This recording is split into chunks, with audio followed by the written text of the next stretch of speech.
بسم الله الرحمن الرحيم والشمس وضحاها والقمر إذا تلاها والنهار إذا جلاها والليل إذا يغشاها والسماء وما بناها والأرض وما طحاها ونفس وما سواها فألهمها فجورها وتقواها قد أفلح من زكاها وقد خاب من دساها كذبت ثمود بطغواها إذ انبعث أشقاها فقال لهم رسول الله ناقة الله وسقياها صدق الله العظيم. إن الحمد لله نحمده ونستعينه ونستغفره ونعوذ بالله من شرور أنفسنا ومن سيئات أعمالنا من يهده الله فلا مضل له ومن يضلل فلا هادي له واشهد أن لا إله إلا الله وحده لا شريك له واشهد أن محمدا عبده ورسوله أما بعد فأعوذ بالله من الشيطان الرجيم بسم الله الرحمن الرحيم الحمد لله رب العالمين الرحمن الرحيم مالك يوم الدين إياك نعبد و إياك نستعين. برادران و خواهران گرامی، الحمدلله احسان الله تبارک و تعالی است که ما و شما در این ماه مبارک رمضان برای درس کتاب الله تبارک و تعالی جمع شدیم. از همه اولتر ما در مورد از اینکه چرا ما ترجمه های قرآن کریم خصوصا در ماه مبارک رمضان بر راه مندازیم. یکی از جمله عوامل اینمی برای انداختن ترجمه های قرآن کریم است که مردم ما همیشه بیچاره مظلوم واقع شده، همیشه از کتاب الله تبارک و تعالی زندگی دور داشته، فاصله در بین کتاب الله و در بین مردم ما واقع شده. دشمنان همیشه در طول تاریخ تلاش و کوشش ازیره کرده که مردم مسلمان از این کتاب حیات بخشش همیشه دور داشته باشه. از همین خاطر وسایل جدید به میان میاد، به خاطر از اینکه مردم مصروف اینمی وسایل باشه و به کتاب الله تبارک و تعالی رجوع نکنه. البته برای از اینکه فاصله امرای کتاب الله تبارک و تعالی و بین مؤمنا چی عوامل داره؟ عوامل خیلی گوناگون است. اکثر مردمای ما بیچاره زمینه برشان مساعد نیست. علمایی که یقینا کتاب الله تبارک و تعالی را خدمت کنه، مسائل بیان کنه موجود نیست. در بعضی جاها اگر موجود است زمینه مساعد نیست که با هم جمع شوند. یک تصور خیلی با اهمیت الحمدلله الله برو کسایی که همین مفکوره را یا همین فکر را پیدا کردن که ماه مبارک رمضان که ماه قرآن کریم است یا را برای اختصاص دادن برای از اینکه ترجمه های قرآن کریم شود و در تمام مردم مسلمان شریک شود، چی مردمایی که روشن فکر باشه یا مردمایی که چیزی را نمیدانه، حتی مردم عوام هم در حساب گیرن. الحمدلله ثمرات و نتایج این ترجمه ها خیلی زیاد بوده و ما به چشم سر مشاهده کردیم. انقلابات عظیم خامخواه در بین مردم پیدا میشه. و چطور پیدا نشوه؟ زمانی که ما نظر بندازیم صحابه کرام، امو مردمایی که سالها در جنگ و جدل عمره خود سپری کرده بودن، اما تمام اختلافات و تمام تفرقه ها و پراگندگی ها را توسط امی کتاب الله تبارک و تعالی تمسک و چنگ زدن به کتاب الله امو پراگندگی ها را دور کردن، در یک نقطه وحدت همگی جمع شدن، طرز تفکر کلگی یک طرز تفکر برشان حاصل شد. ما امروز با وصفی که خیلی پراگنده هستیم، فرقه های گوناگونی پیدا شده، لیکن می توانیم با چنگ زدن کتاب الله تبارک و تعالی نقطه وحدت و نقطه اتحاد ایجاد کنیم. الله تبارک و تعالی بر ما امی دستور داده: اعوذ بالله من الشیطان الرجیم واعتصموا بحبل الله جمیعا ولا تفرقوا. شما با کتاب و رسمان الله تبارک و تعالی چنگ بزنید. عبدالله ابن مسعود رضی الله عنه می فرماید که قرآن کریم کتاب الله تبارک و تعالی امو رسمان الله تبارک و تعالی است که با آسمان در طرف زمین آمده دراز شده و هر کسی به این چنگ بزنه نجات حاصل میکنه. یقینا هم امی گپ هست.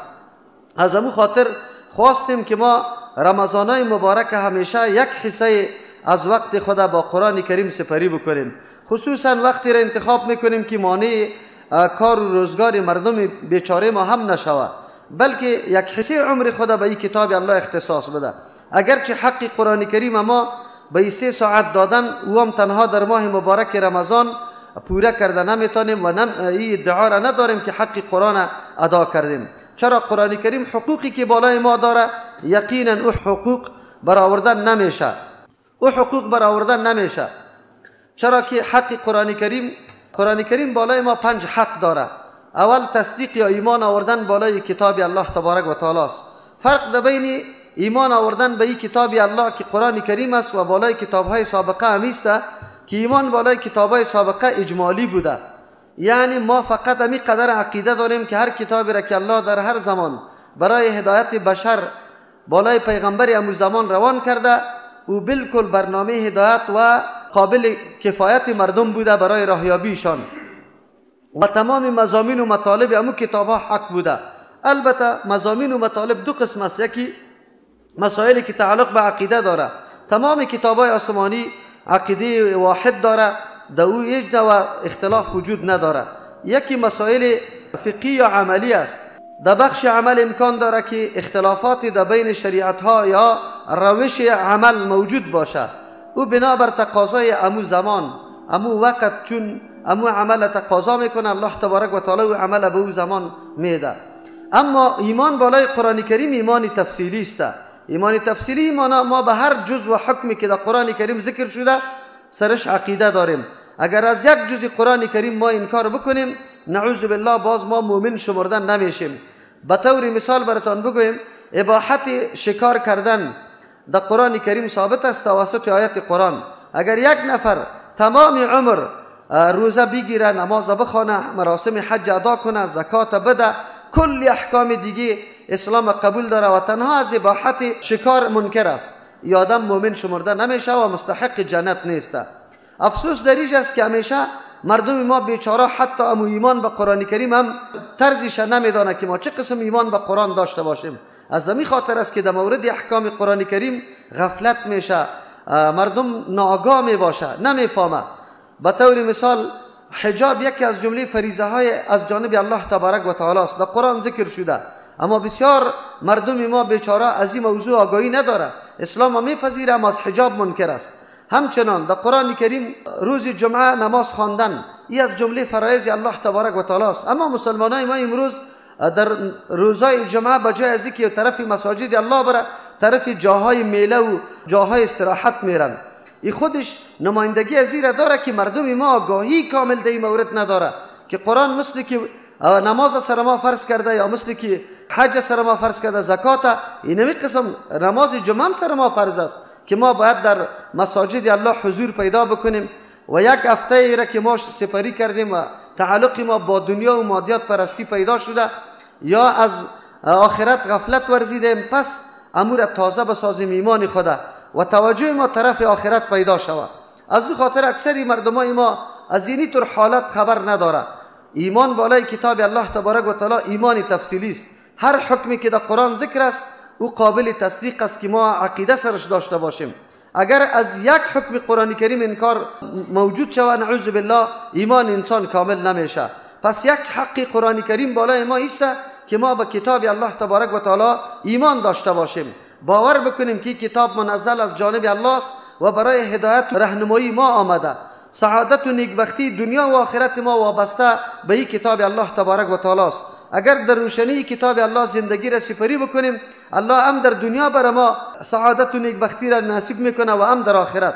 اگر از این کتاب فاصله بگیریم، بر آلاگه پس آشکاراست که بالکل نعوذ بالله و نمو ذلت و رسوایی که قومای سابقه قبل از نزول قرآن داشت، امو حالت به مسلمانان باز میگرده. تا وقتی که از قرآن کریم فاصله گرفته باشن، حالاتشان همینطور خراب و ابتر می باشه. ما خواستیم که رمضان مبارک توجه برادرها و خواهرای گرامی را طرف کتاب الله تبارک و تعالی برگردانیم و لا اقل بدانند که کتاب الله چی پیامی داره، چی مضمونی داره، چی بیان میکنه، از چی بحث میکنه. این خب برای ما آمده، برای کسی دیگری نه آمده. خب با تاسف که ان شاء الله ده هدی للمتقین موضوع را زیاد دراز نمیکنیم، اونجا سری بخش گپ میزنیم که کتاب الله یا کتاب مرده ها و کتاب ثواب است، یعنی کتابی است که برای راهنمایی و هدایت بشریت در این دنیا آمده و مردم این قانون زندگی خود، طرز العمل خود جور بکنه و به مطابق کتاب الله تبارک و تعالی همه گوشه های عمر خود سازگار و موافق بسازه تا که کامیابی حاصل شود. اول حق قرآن کریم امی بود. دوم حق قرآن کریم تلاوت کتاب الله به طریق درستش است. البته تلاوت های قرآن کریم خیلی میشه، اما به طریق درست که با وزن و با تجوید خوانده شود، به مو شیوهی که یقینا محبوب است در پیش الله تبارک و تعالی و پیغمبر علیه السلام امرای صحابه کرام او را تلاوت کرده، به مو سیستم خوانده شود که حق تلاوتش ادا شود. این حق قرآن کریم حق دومش است. تاسف در اینجاست که امروز اگرچه تا جایی را در این مورد قدم گذاشته شده، الحمدلله کتابای تجوید خیلی فراوان پیدا میشه، استادا در هر مسجد درس میگه، قاری صاحبای محترم وجود داره، الله در عمرشان برکت پرته که خدمت قرآن میکنه و به مردم تلفظ صحیح قرآن کریم نشان میده. اما ما داریم امامای مساجد ما را که حتی فرق در بین مخرج دو حرف نمیتونه و حتی بعضی اوقات منجر به این میشه که نماز فاسد شود. از این معلوم میشه که بسیار کم توجهی در این مورد هم یقینا در بین جامعه مسلمانان دیده میشه. یعنی برای تلاوت درست قرآن کریم اهتمام نمیشه، برای عنایت توجه نمیشه و مردم قدر زیاد این را مهم نمیدانه. این دوم حق است، لیکن مردم بازم غفلت داره. الله تبارک و تعالی توفیق بده کافه مسلمان ها را که یا بتوانند یقینا حق دوم قرآن کریم هم ادا بکنه. حق سوم قرآن کریم فهم معانی قرآن کریم است، یعنی مطالب و مقاصدی که الله در این کتاب برای ما بیان کرده او را ما بدانیم. دانستن اینمی مطالب قرآن کریم دو قسم است. یکی دانستنش به طریق تفسیر است که مسائل از او استنباط شود، کشیده شود. این وظیفه او علما و مجتهدین است که یک مدت عمر خود سپری میکنه در خدمت قرآن کریم. الله در تمام مفسرین کرامی که در خدمت قرآن کریم عمر خود صرف کرده، مصرف کرده، الله برایشان اجر عظیم نصیب بکنه. یقینا خدمات بزرگی را برای کتاب الله تبارک و تعالی انجام داده و چون این کتاب حیثیت یک بحر داره، هر مفسر به قطره از این بحر قطع خود ورداشته و خدمت قرآن کرده در یک گوشش. یقینا که کتاب الله تبارک و تعالی که هر قدر در این تدبر و تفکر شود، برای ما علوم جدیدی را، فصل جدیدی را برای ما باز میکنه. یقینا انسان بیخی تعجب میکنه. اگر به یک گوشه قرآن کریم انسان سفر میکنه، حرکت میکنه، میبینی که به یک گوشه علومش در انتها نمیرسه، انسان بیخی حیران میمانه. خب باز هم در این راستا مفسرین کرام مختلف گام ها را گذاشته، کسی از یک بخشش، کسی از بخش دیگهش برای ما و شما تفسیر کرده، ترجمه و معنایش شرحش برای ما بیان کرده که سبب هدایت ما میشه. دوم قسم ترجمه و تفسیر قرآن کریم این را میگه که ما با یک عالم بشینیم و بشنویم که لا اقل آشنایی ما با این کتاب پیدا شود که این کتاب چی پیامی داره، برای انسانیت چی راهنمایی های داره. اما اینمی مرتبه دوم ما و شما تلاش داریم که همیشه قطعی قرآن کریم رابطه داشته باشیم و از آیات حیات بخشی قرآن کریم استفاده عظیمه بکنیم.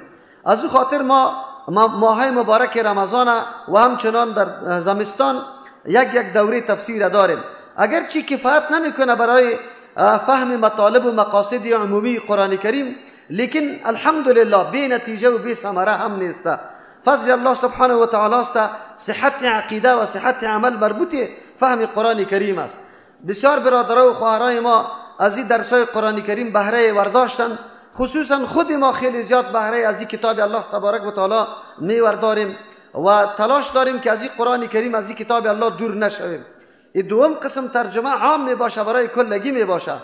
این سوم حق قرآن کریم است. در این مورد هم گپ بزنیم که یکی از جمله اهداف ما است که به مردم بفهمانیم که قرآن کتاب همگی است. تنها کتاب ملا صاحب نیست که ملا صاحب بخونه در حجره و در مسجد و دیگه کس امرای این کتاب سر و کار نداشته باشه. و همون تصور نادرستی که در بعضی اذهان علمای ما وجود داره که کسی 14 فن نخوانده باشه ترجمه قرآن نمیتونه. و یکی از جمله دسیسه های بزرگ استعمار است که همیشه تلاش به این داره به مردم وانمود بکنه قرآن کریم سخت‌ترین کتاب است و بزرگترین کتاب است که ما نمیتونیم مطالبش یاد بگیریم. از او خاطر در تمام عمر در یک گوشه قرآن بگذاریم، تعظیم یزیر فقط به بوسه کردن و به چشم زدن بکنیم، خیر و خلاص. فکر میکنیم با این کتاب دیگه ما هیچ قسم آشنایی یا رابطه از ما قائم شدن نمیتونه. از او خاطر ما به مردم نمایان میکنیم که نه، کتاب الله بسیار آسان است و کسی که یک لحظه با این کتاب الله تیر میکنه حتما اثرات قرآن در وجود خود مشاهده میکنه. یکی از جمله اهداف ما ایام است. خصوصا حق قرآن کریم فهم معانی است. چهارم حق قرآن کریم است که ما امی مطالب قرآن، مقاصد قرآن بعد از فهم جامع عمل بپوشانیم، در زندگی خود ای را تطبیق بکنیم. وقتی ما در زندگی خود ای را تطبیق بکنیم این حق قرآن کریم است. تاسف در اینجاست که ما مطالب قرآن اثر یاد نداریم، معلومات برای ما نیست. وقتی ما مقصد قرآن نفهمیم جامع عمل پوشیدن خود گپی دور است، چرا که فرع فهمیدن مطالب قرآن است. از او خاطر باید ما مطالب قرآن یاد داشته باشیم، بعد از او در زندگی خود عملی بسازیم. مسئله عملی کردن قرآن کریم امو موضوعی است که با تاسف امروز خیلی زیاد در حالت صفر قرار داره. از امو خاطر از حکومت گرفته تا فرد، از فرد گرفته تا حکومت، ما میبینیم که سر تمام احکام و هدایات قرآن کریم عمل نمیشه. در زندگی عملی ما ایج دیده نمیشه. یقینا قرآن کریم دارای احکامی است که تعلق به فردم داره و احکامی است که تعلق به جامعه و به حکومت داره. هر کدامش قابل تطبیق می باشه. به طور مثال تعلق به فرد، تقوا امر الله تبارک و تعالی است. عقیده صحیح کردن امر الله تبارک و تعالی است. در قرآن کریم برای ما تشریح میشه. صحت عقیده ما یا درستی عقیده ما از قرآن گرفته میشه. لیکن مردم به این توجه نکرده. ما نماز میخوانیم، برادران و خواهرای ما خوب نماز میخونه، الحمدلله را تا آخر میخونه، اما مطلب و مقصد الحمدلله را نمیدانه. اینجا میگه یا که نعبدو، اما به مجردی که از نماز هم فارغ شوه اگر پایش بلخشه یا سخی صاحب گفته صدا میکنه. دعا طلب کردن عبادت است، این بلکه عین عبادت است. در حدیث پیغمبر الدعا هو العبادت، دعا عین عبادت است گفته شده. ولی ما دعا را از غیر الله طلب میکنیم. در نماز یک چیز میگیم اما در بیرون باز دیگه چیز است.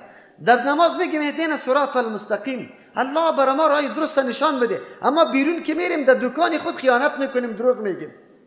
در مال نعوذ بالله ما عیبش پنهان میکنیم، قسم میخوریم، دروغ میگیم در دکان خود.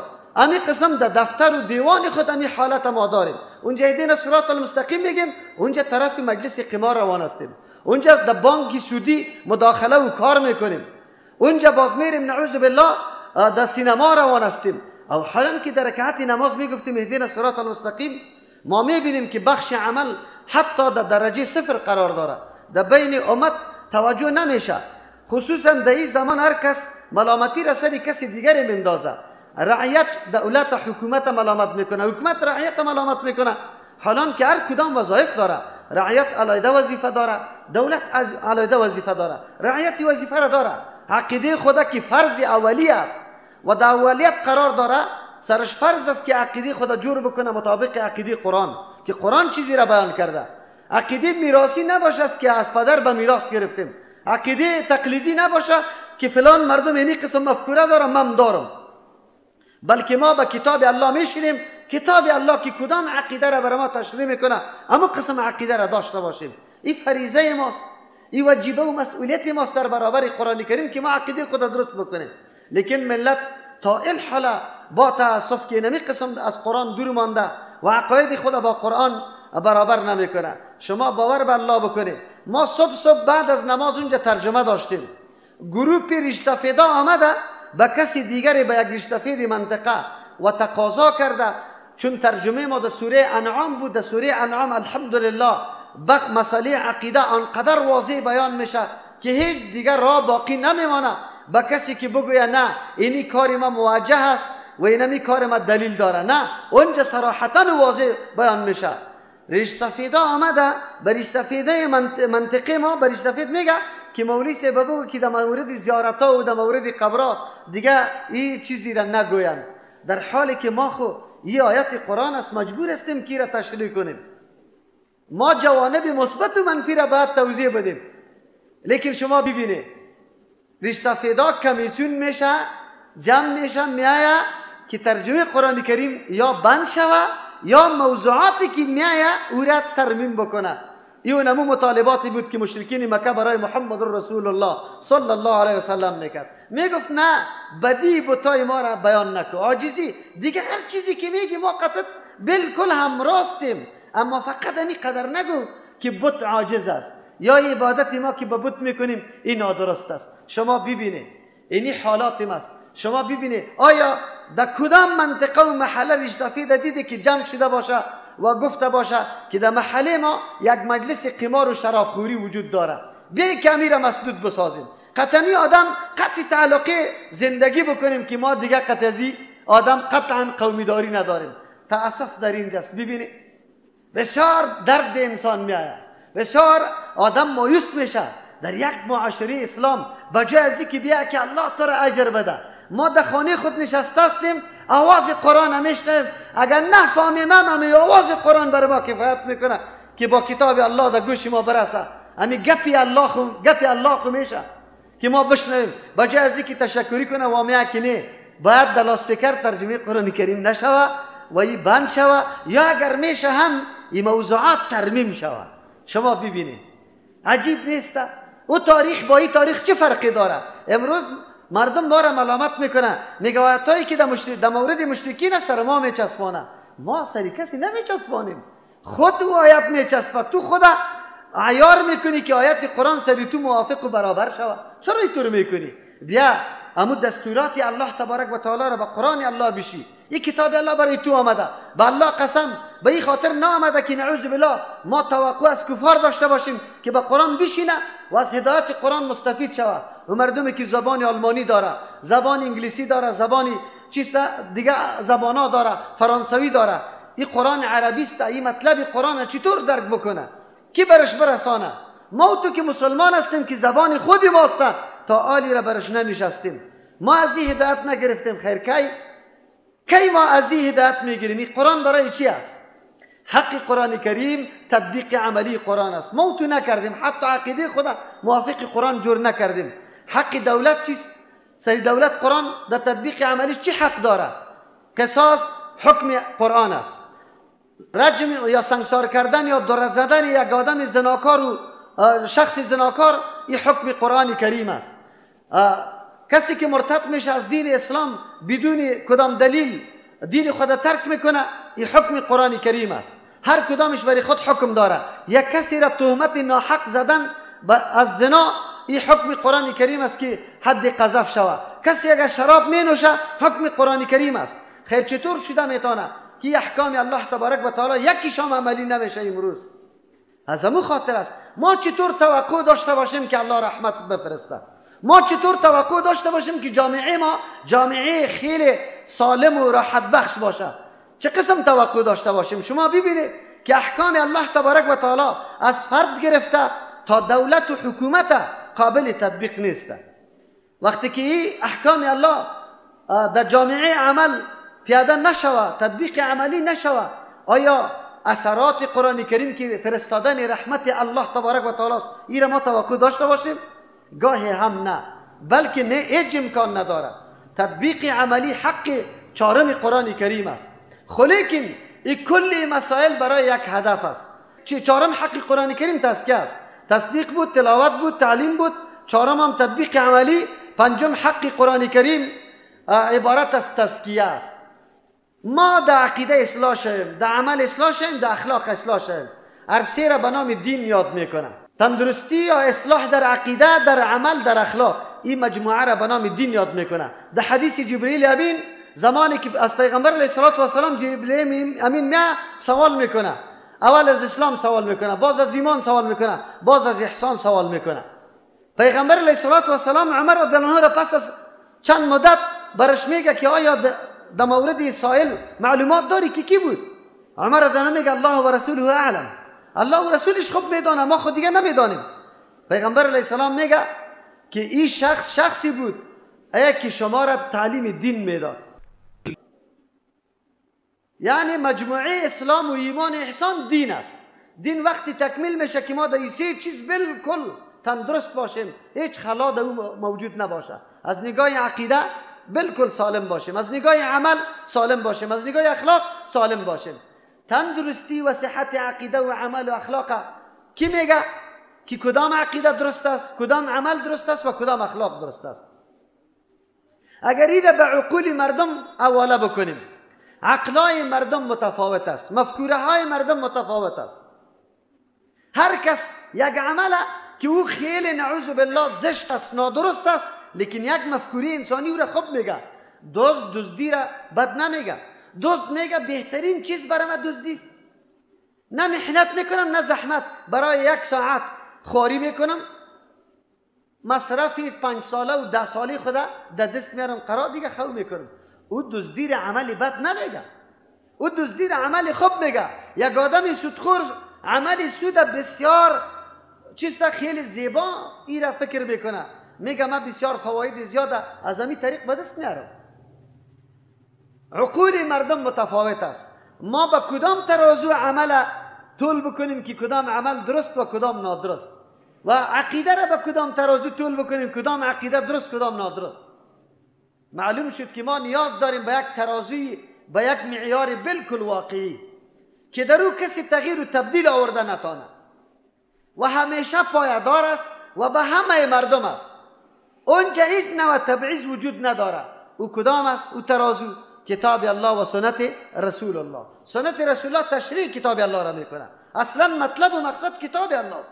پس عقیده او عقیده است که موافق کتاب الله باشه، عمل او عمل است که موافق کتاب الله باشه، اخلاق او اخلاقی است که موافق کی باشه؟ کتاب الله تبارک و تعالی باشه. لیکن ما چه قسم عقیده خود طول کنم تا آلی را با کتاب الله حتی رابطه تلاوت ندارم؟ عقیده خود چه قسم وزن کنم؟ از کجا بدانم که عقیده ما درست است یا نادرست است؟ ما عمل خود چه قسم درست بسازم بگویم حکم بکنم که عمل ما درست است، صحیح است، در حالی که از کتاب الله جاگاهی ندارم؟ ما اخلاق خود چطور بگویم که خیلی پسندیده و درست است، در حالی که اخلاقی که قرآن برام بیان کرده معلومات ندارم؟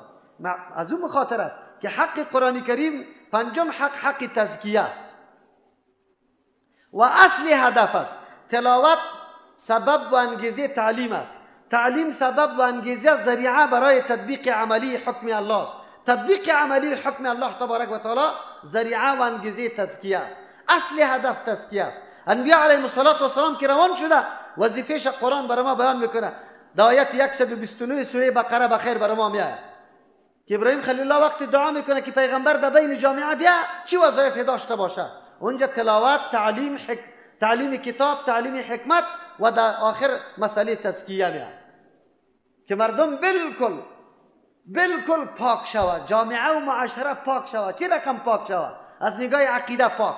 اونجا مخلوق پرستی نباشه، قبر پرستی نباشه، شخص پرستی نباشه، درخت پرستی نباشه، چشمه پرستی نباشه، اونجا الله پرستی باشه، عقیده بالکل صاف باشه، اونجا عملی پاک باشه، اونجا کینه نباشه، کدورت، دزدی، دروغ، غیبت، نمامی، بدبینی، هیچ چیز نباشه.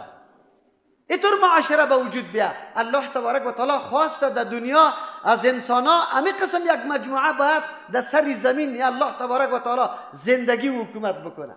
الله همین قسم معاشره را خواسته. هر پیغمبر در هر زمان برای همین مقصد و غرض روان کرده که معاشره سالم شود، بدبختی نباشه، اضطراب و پریشانی نباشه، نفاق پراگندگی نباشه، بدبینی نباشه. هر کس حدود خود بشناسه و حدود دیگران را بشناسه. حق خودم و مسئولیت خودم بشناسه، از دیگران هم بشناسه. غرض روان کردن انبیاء علیهم السلام و کتابای الله مسئله تزکیه است.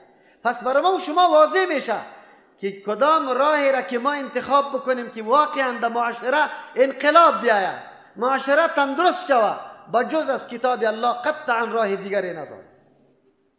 اگر کسی ادعا میکنه که از راه دیگری ما وارد میشیم در بین مردم تزکیه میاریم، قطعا امکان نداره، این نادرست است. چرا که راه تزکیه این نمیسته. راه تزکیه تلاوت قرآن سبب و ذریعه و انگیزه برای تعلیم شود، تعلیم سبب و انگیزه برای تطبیق عملی خودش تزکیه را میاره. دیدیم با چشم سر کتابا را مطالعه میکنیم، دوست و دشمن در اعتراف داره که پیغمبر علیه السلام زمانش زمانی بود که بالکل معاشره تندرست شده بود. توسط چی تندرست شده بود؟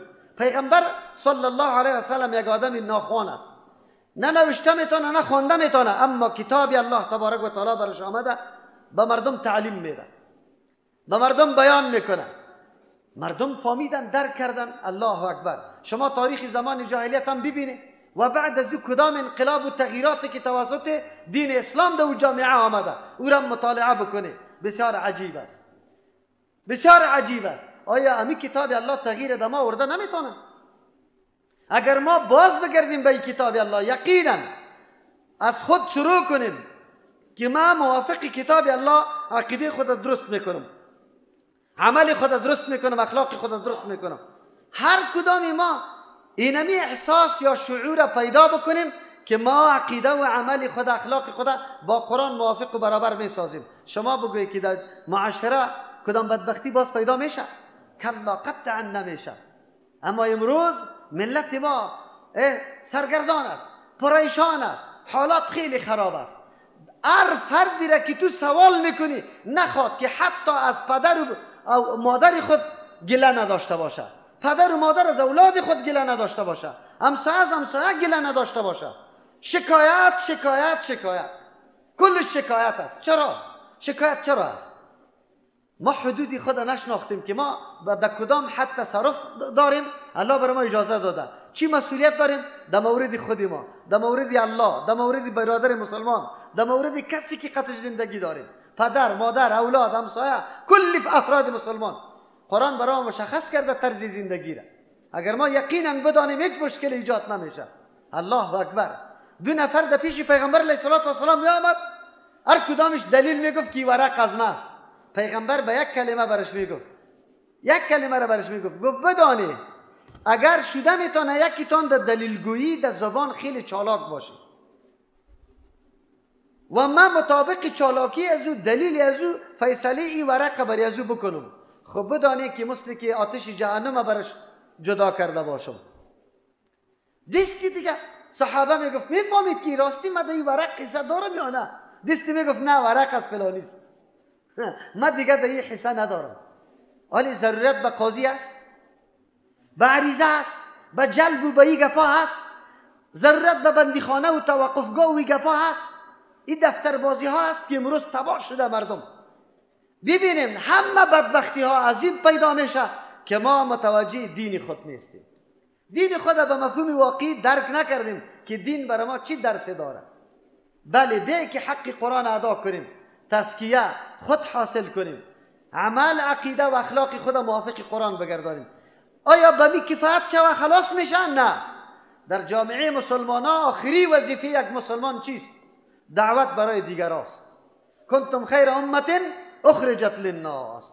اگر این احساس و شعور نداشتی که خیری ما برای برادر مسلمان برسه، خامخا از هر نگاه، از علمم، از مالم، از توصیه ها و گفتارم، از قوتم، از کارم، باید خیر برای دیگه برسه. اگر این احساس و شعور نداشتی نگو خدا مسلمان. پیغمبر علیه السلام میگه لا یؤمن احدکم حتی یحب لاخیه ما یحب لنفسه. یک کلمه خلاصه میکنه، در یک کلمه مؤمن شدن نمیتونه یکی از شما تا وقتی که دوست داشته باشه برای برادری خود آن چیزی را که برای خود دوست داری. الله اکبر. چه احساس است، چقدر شعوری عظیم است. یک انسانی شعور بکنه که هر چیز با خود میخوایم برای دیگران میخوایم.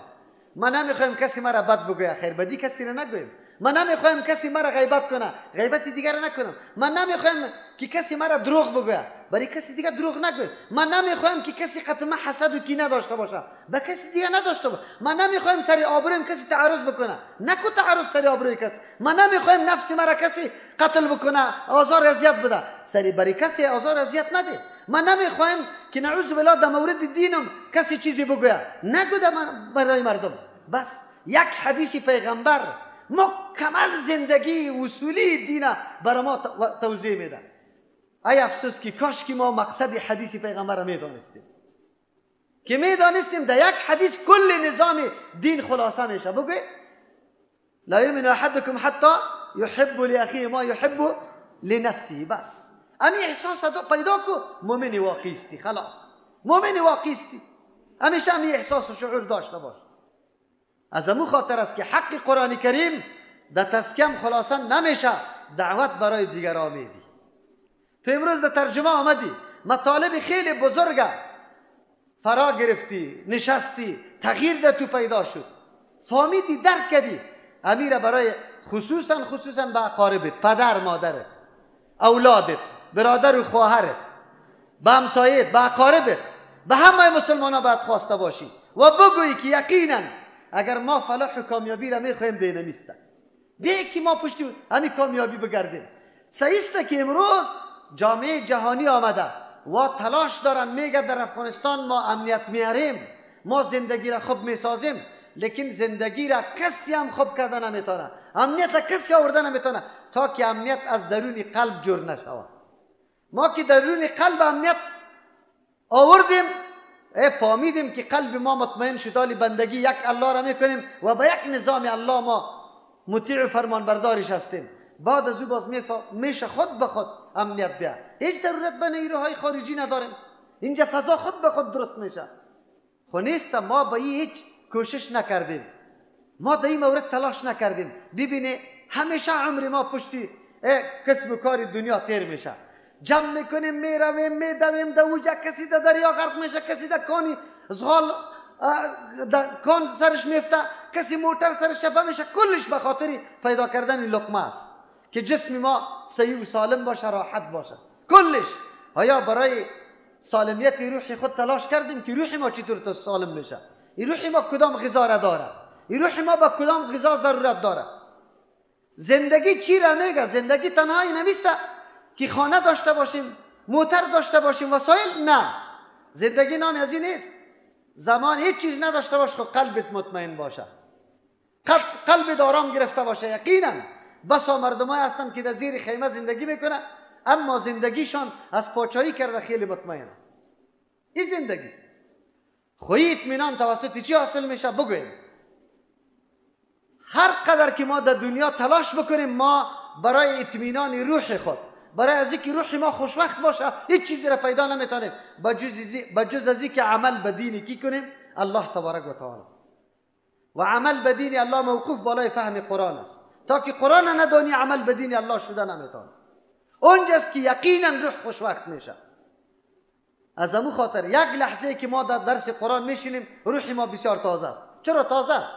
خود به خود تازه است، به خاطری که در موقع نشستیم که الله از پیش ما خوش است.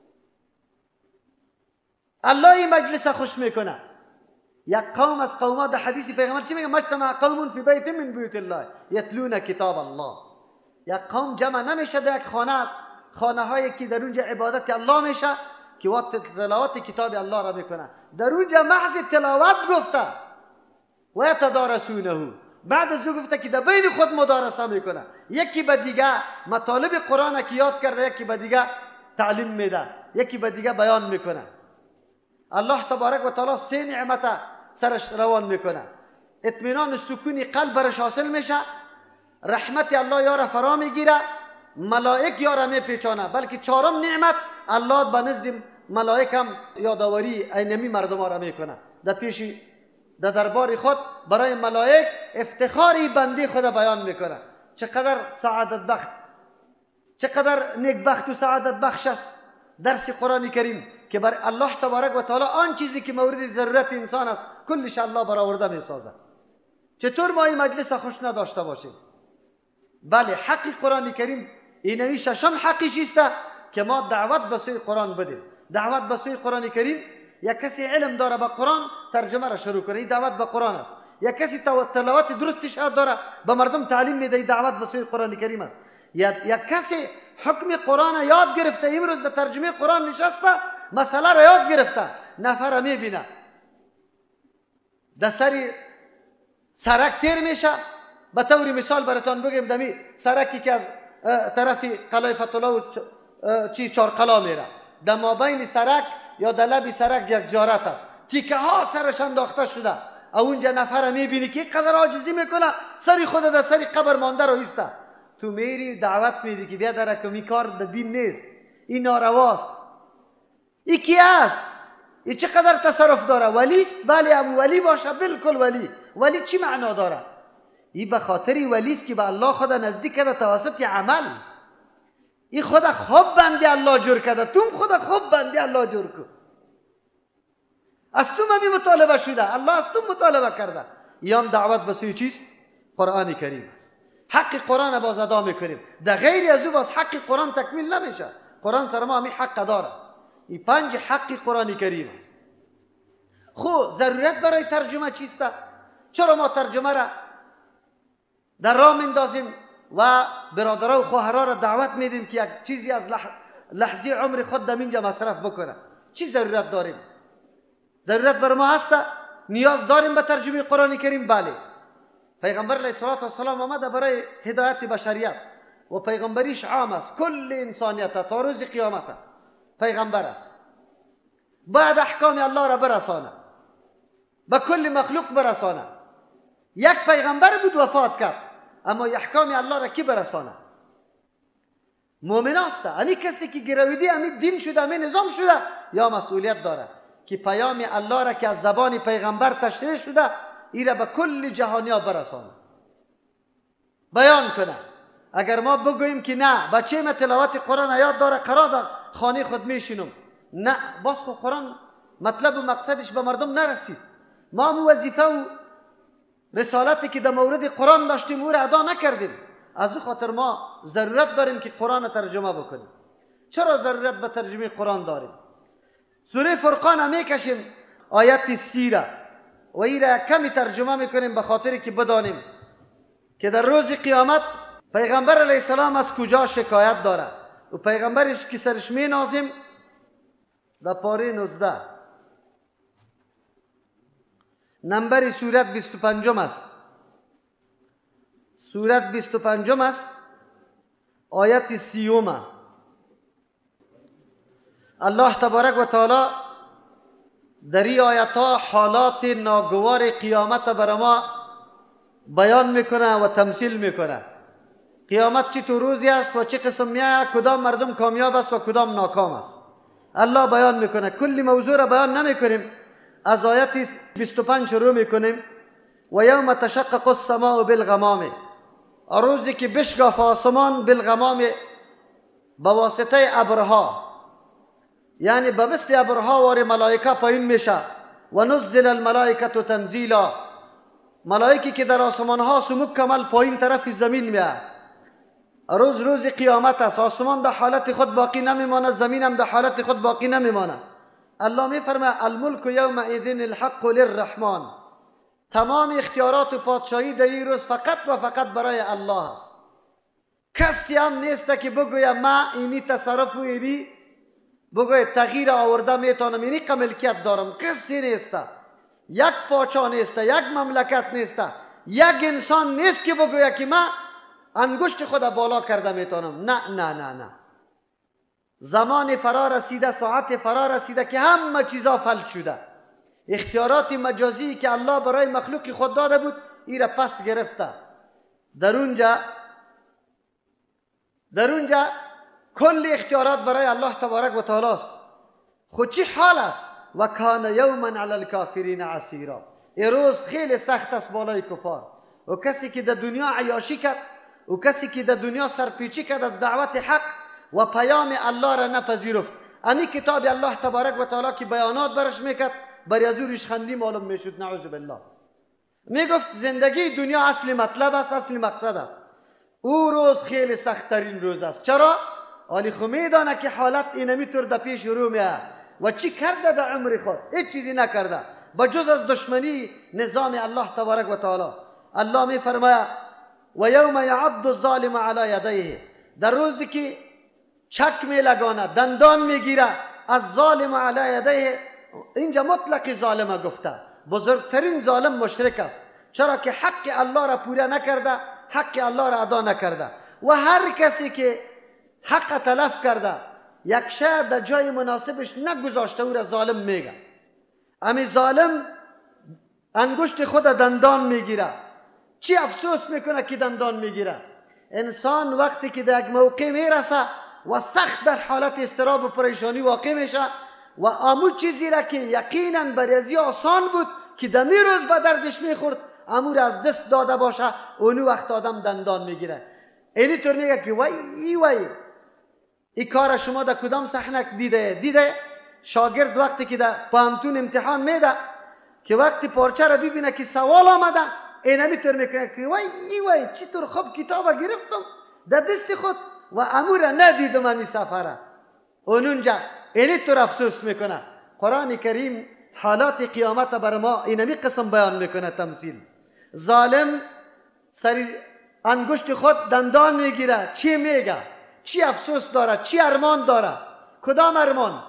دنیایش باقی مانده، زن و اولادش باقی مانده، پدر و مادرش باقی مانده، موترش باقی مانده، منزل و بگوی پادمانش باقی مانده، دشت و زراعت و زمینایش باقی مانده. کدام چیزش باقی مانده است؟ چی چیز ارمان میکنه؟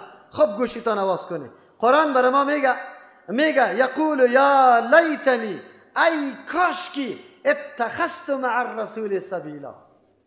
امرای پیغمبر را میگرفتم، برای پیغمبر قدم میگذاشتم، روان میشدم. الله اکبر. دیگه ارمان نیست، دیگه افسوس نیست. خو امرای پیغمبر روان شدن، به نقش قدم پیغمبر روان شدن. ای کاش که این فکر در ما تازه شود، ای کاش که این فکر در دماغای ما پیدا شود و پشت رای رسول بگردیم، جستجو و تلاش بکنیم که رای رسول کدام است، رای رسول در کجا به دست میاد. یک کمی کاوش بکنیم، تلاش بکنیم، جستجو بکنیم که ما رای رسول پیدا بکنیم. امروز رای رسول مسدود است، رای رسول بند شده. رای رسول اگر کسی میگیره تاپت زده میشه. رای رسول بالکل برای ما به طریق معیاری یک حلقه درس حدیثه در کابل و در تمام ولایت‌ها برای من نشان بده که واقعا معیاری باشه. یکی رسمی رایی به نام شیخ الحدیثا ما داریم، به نام مرکزها یا دوره های حدیث میشه. خب آن چیزی که حق حدیث ادا کنه، یقینا آن چیزی که تقاضای حدیث است عملی شوه، نشان بده، وجود نداره. مردم حتی آشنایی نداره به علم حدیث. رای رسول از کجا پیدا میتونه؟ رای رسول بزرگای دین مثل امام بخاری و ترمذی و مسلم و ابو داود و نسائی ابن ماجه و غیرهم رحمت الله علیهم به کمال عرق ریزی جمع کردن، تدوین کردن، کتاب تصنیف کردن، به خاطر که به امت بعدی، به مردمای بعدی آسان باشه. بسیار بزرگای دین ترجمه ها و تشریحات حدیث های پیغمبر کرد. خب لیکن شما برید در یک مسجد یک کتاب حدیث پیدا کنید. امروز شما برای امتحان برید در مساجد یک کتاب حدیث طلب کنید که کتاب حدیث در مسجد وجود داره یا نداره. روز قیامت فرا میرسه، انسان فقط افسوس آرمانی چی را میکنه؟ که یا لیتنی اتخذت مع الرسول سبیلا. یا الله، یا افسوس، کاش که امرای پیغمبر رای خدا انتخاب میکردم، امرای پیغمبر روان میبودم. رای پیغمبر حالی موجود نیست. رای پیغمبر مدون شده، در کتب حدیث برای ما تدوین شده و برای ما رسیده. ما باید بخوانیم، مطالعه کنیم، سرش عمل بکنیم. بحث وضویش میایه در حدیث، وضو را مطابق حدیث انجام بده. نماز میایه مطابق حدیث انجام بده. نکاح میایه مطابق حدیث انجام بده. سوگواری و مرگ میایه مطابق حدیث انجام بده. بیع و فروش میایه مطابق حدیث انجام بده. یک گوشی زندگی اونجا طور نیست که تشریح نشده باشه. داخل میشی در مسجد، در حدیث برات میگه چه قسم داخل شو، کدام پایت اول داخل کو، کدام دعا را بخوان، مسجد سری تو چی تعظیماتی داره، حقوق مساجد که در حدیث بیان شده که بیان شوه، ایران میمانی. الله اکبر. که من مسلمان حق مسجد ادا کردم یا نه؟ خود شما را قسم میدم کدام روز در سر منبر جمعه از علمای ما آداب مسجد برای ما گفته، تشریح کرده. تعلق و رابطه با حدیث پیغمبر نداریم که آداب برای ما بیان شوه که یک مؤمن وقت داخل مسجد میشه چی معامله، چی حق مسجد سری ما داره، کدام حق مسجد برای ماست؟ امروز مساجد ما مرکزای واکسین است، مساجد ما مرکزای فاتحه خوانی است، مساجد ما امروز ناندهی و لیمه در مساجد میشه. امروز مساجد ما فقط نعوذ بالله برای او اموری است که در دین حتی وجود نداره. اما مسجدی که مسجد نبوی بود برای درس حدیث، یک درس حدیث وجود نداره. ملا امام از 5 وقت نماز میده، درس حدیث نداره. داره؟ شما بگوید داره؟ خیر چی تو خطی پیغمبر روان شد؟ ما این فاصله را چه قسم طی کرده میتونیم، این فاصله را از بین برده میتونیم؟ بیا دور نیست، حالی هم سری وقت است، برای ما سری وقت است. اگر ما واقعا با حدیث پیغمبر برگردیم، علمای جید در مساجد خود امام بگیریم، از پیشش مطالبه درس قرآن و حدیث بکنیم، بالکل ما باز قطعی قرآن و حدیث رابطه ما تقویت پیدا میکنه، وابسته میشه، همه گپای ما موافق حدیث است و در روز قیامت بازی افسوس بر ما نمیاد. چرا که ما قطع حدیث پیغمبر قدم گذاشتیم. یا ویلتا، ای هلاکتی ما، لیتنی کاشکی لم اتخذ فلانا خلیلا. رای پیغمبر ترک کردی، بری خود همراه دیگر پیدا کردی. فلانی را من بری خود دوست نمی گرفتم.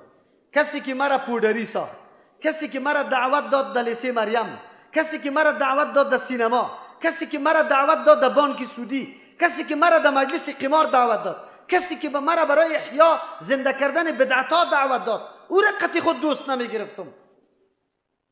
رای پیغمبر انتخاب میکردم، همراه پیغمبر روان میشدم. کی را پیدا بکنیم؟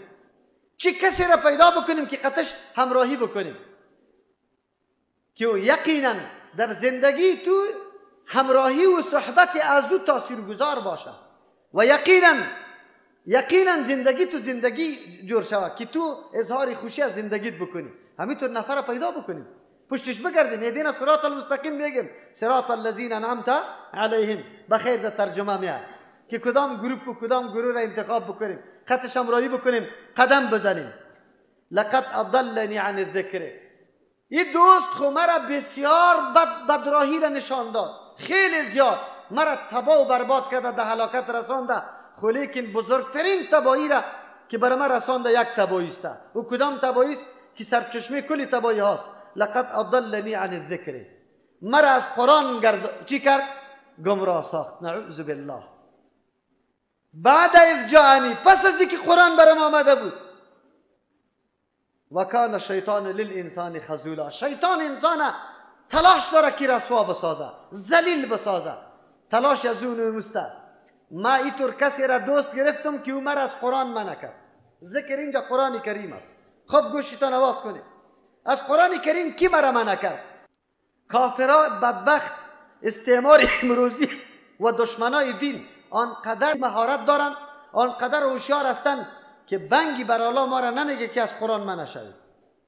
نه، قرآن کریم را خیلی خوب با دیزاین خیلی زیبا چاپ کرده بر ما روان میکنه. خب کدام طریق ما را از این قرآن میگردانه؟ امروز یک شبکه نیست، شبکه تلویزیونی، شبکه اینترنتی، شبکه موبایل، کل شبکه های هستن که ما را از قرآن چی کرده؟ بگه گردانیده. راستی تا نبگه مصروف نیستی؟ در موبایل مصروف نیستی؟ مرا مصروف ساخته موبایل، مرا مصروف ساخته. دیگر خب بگذار. تلویزیون ما را مصروف نساخته، اینترنت ما را مصروف نساخته. این دسیسه های استعمار است که آمده رایسته و ما را از این کتاب الله ناشنا ساخته.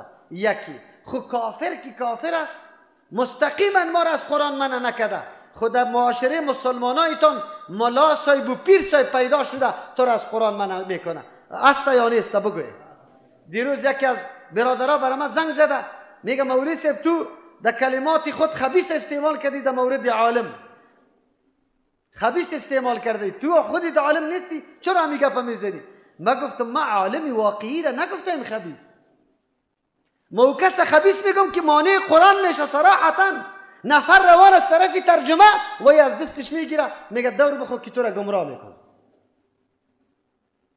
کافر مستقیما منع نکرده، کافر وسایل و اسبابی را پیدا کرده که باعث شده که تو قرآن مطالعه نکنی، با قرآن رابطه پیدا نکنی، دیگه اسباب و وسایل خو مستقیم منع نکرده. لیکن خدا که عالم میگه و پیر میگه ای از دستی همی کسی که در ترجمه روان است گرفته پس دور داده شد. به صدها واقعات ما خودم ثبت دارم که اینمی قسم کسا پیدا شده و دور داده. اینطور کس خبیث میباشه یا نمیباشه؟ او را چی میکنی؟ کسی که مطلق حکم الله را پنهان میکنه، حق نمیگه.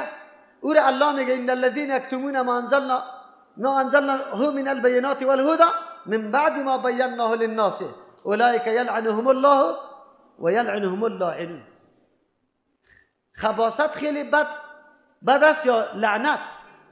لعنت الله خیلی بزرگ است. کسی که حقایق میپوشانه او را الله لعنت گفته، او را ملعون گفته.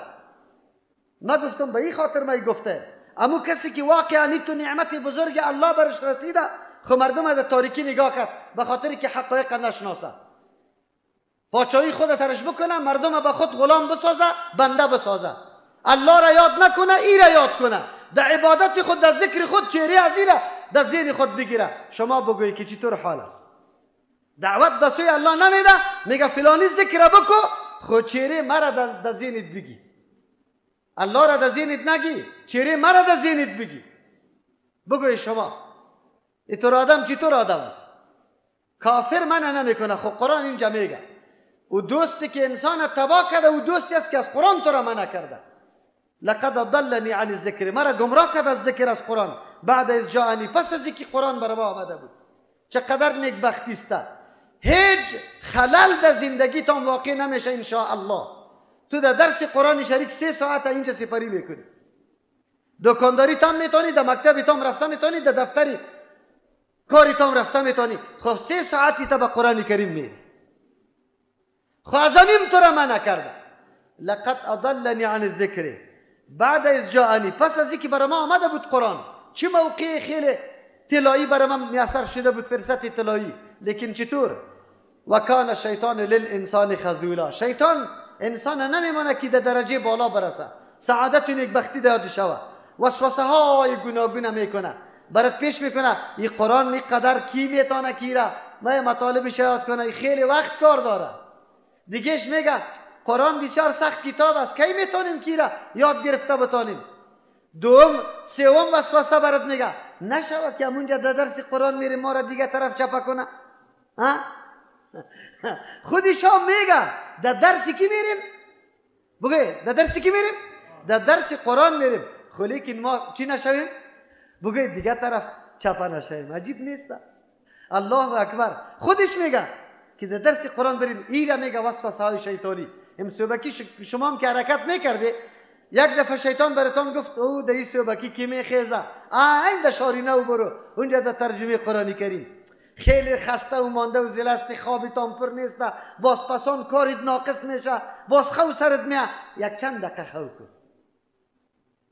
خب ما براتون میگم یک صوبکی به ترجمه قرآن بیا، یک صوبکی خواب بکنه، بعد از او روز شما هر دو روز با هم مقایسه بکنه که نشاط و تازگی و صحت در کدام روز براتون است. در اون روزی که خواب کردی یا در ترجمه قرآن آمدی نشست. این را باید تجربه کنی. خود شیطان خبیث اینمی قسم ما شما را وسوسه میکنه، وسوسه های دیگر. والا این کاری ملا هستم، ما را در ترجمه قرآن جامی آدم هستم، الف ب را یاد ندارم، ترجمه قرآن چی کنم؟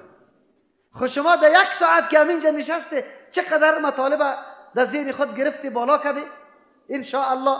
اما کسی که الف هم یاد نداشته باشه بهره از قرآن میگیره یا نمیگیره؟ این تصدیق از شما میگیرم که بله فایده میگیره یا نمیگیره؟ میگیره، فایده میگیره. این درس قرآن است. هیچ کسا کتاب انزلناه مبارک. این کتاب الله میگه من نازل کردم مبارک است. مبارک چی معنی؟ خیر کثیر داره. کی هست که با این کتاب رابطه کنه و خیر کثیر نورداره؟ خیر نورداره. این کتاب است. خود شیطان وسوسه کرده رایسته.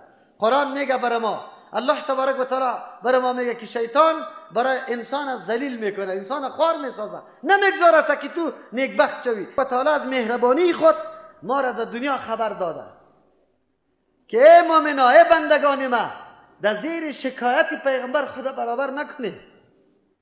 روزی که پیغمبر شکایت کنه و قال الرسول، پیغمبر میگه یا ربی، ای پروردگار، این قوم اتخذوا هذا القرآن، قوم ما گرفته این قرآن کریمه، هذا القرآن مهجورا، ترک کرده شد.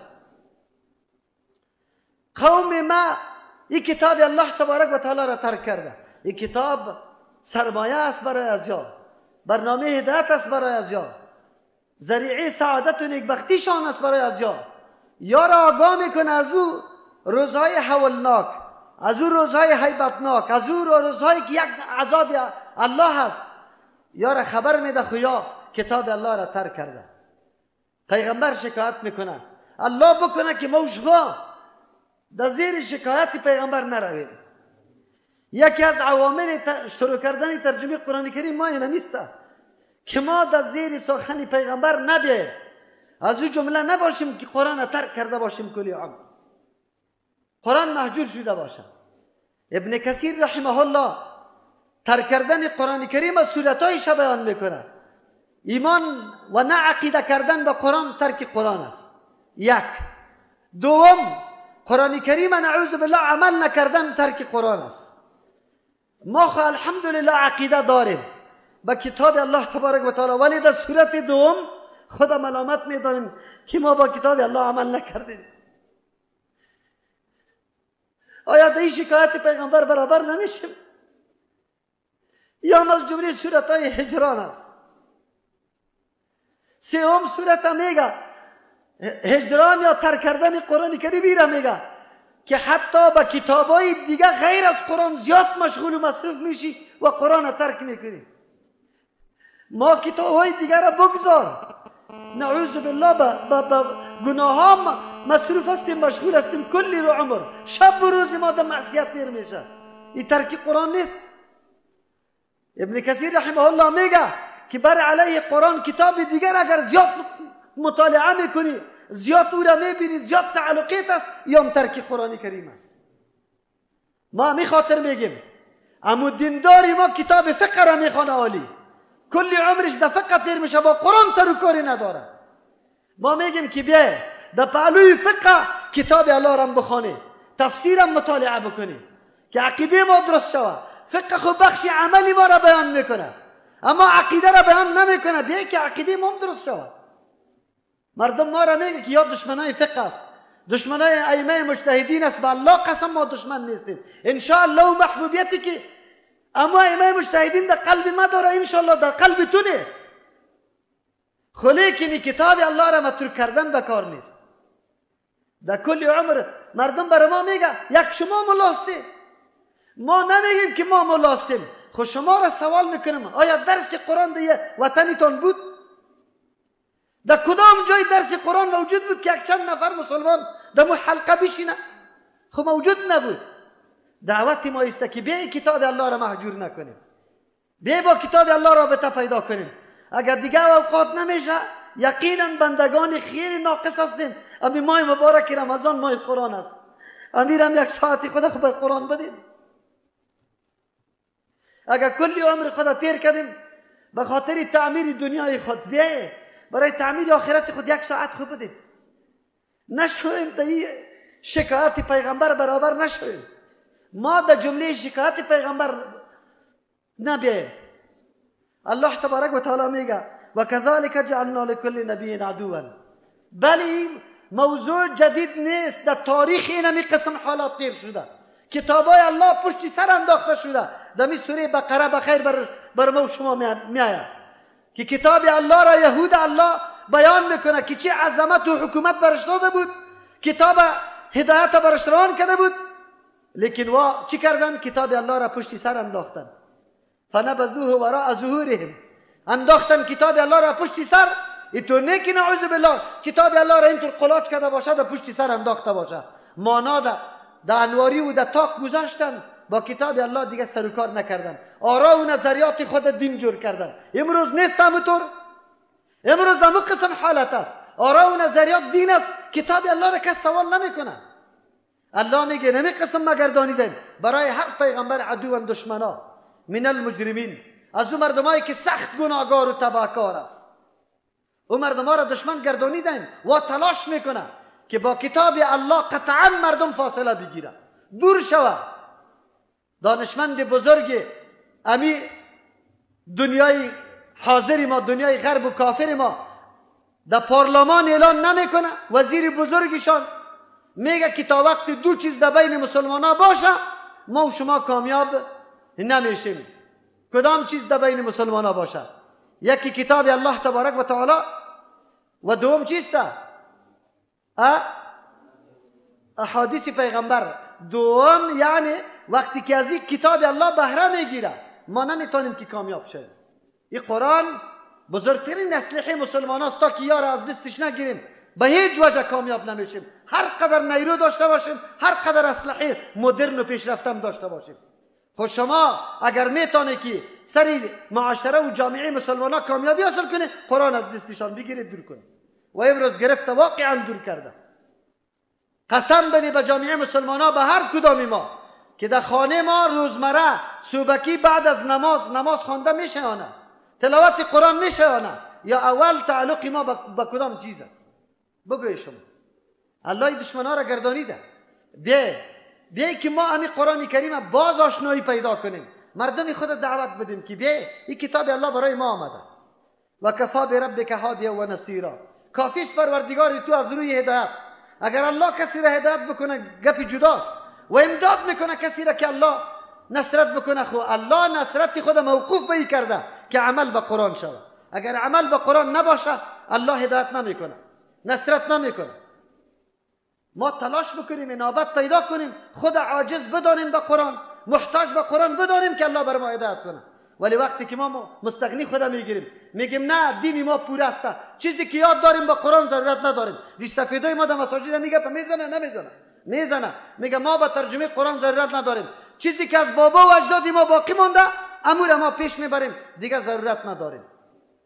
باعث بالای ترجمه قرآن کریم نمیسته که روزی نعوذ بالله در شکایت پیغمبر برابر نشویم و ما یک کمی رابطه با کتاب الله پیدا بکنیم و بدانیم که یقینا کتاب الله تبارک و تعالی چیست، چی برای ما میگه.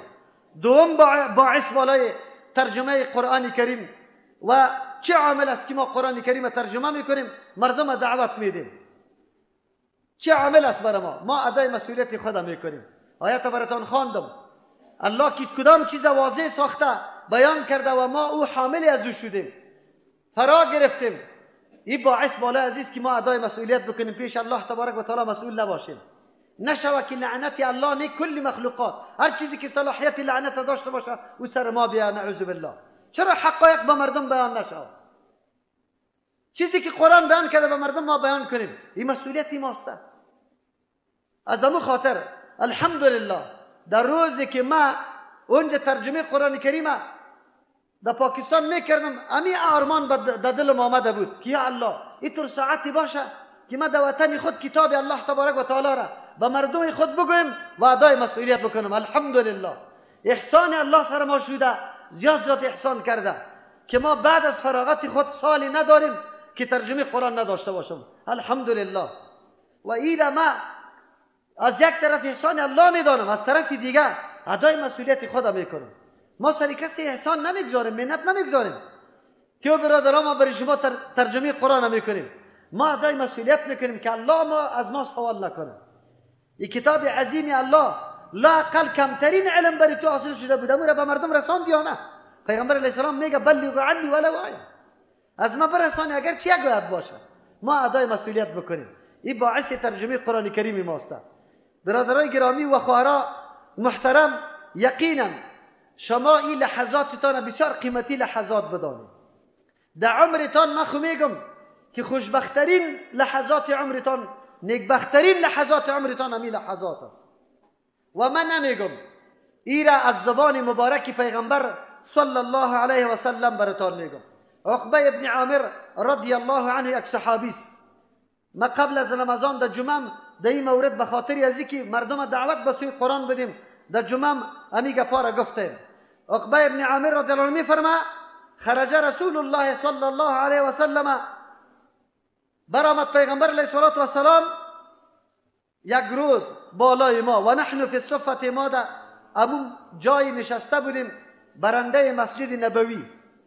صفه امون جایی بود که در اونجا یک تعداد از صحابه کرام همیشه نشسته بودند. گاهی تعدادشان در 40 گاهی در 200 میرسید. خود تنها طالب العلم نبودند. در روز آواز جهاد در سنگر بودند. در روز دعوت در بازار دعوت میدادند. در روز درس در حلقه درس بودند. در روزی که کمک برای یک مسلمان میشد باز اونجا در مجلس مسلمانان حاضر بود. الله تبارک و تعالی و صفاتها را نصیب ما بکنه.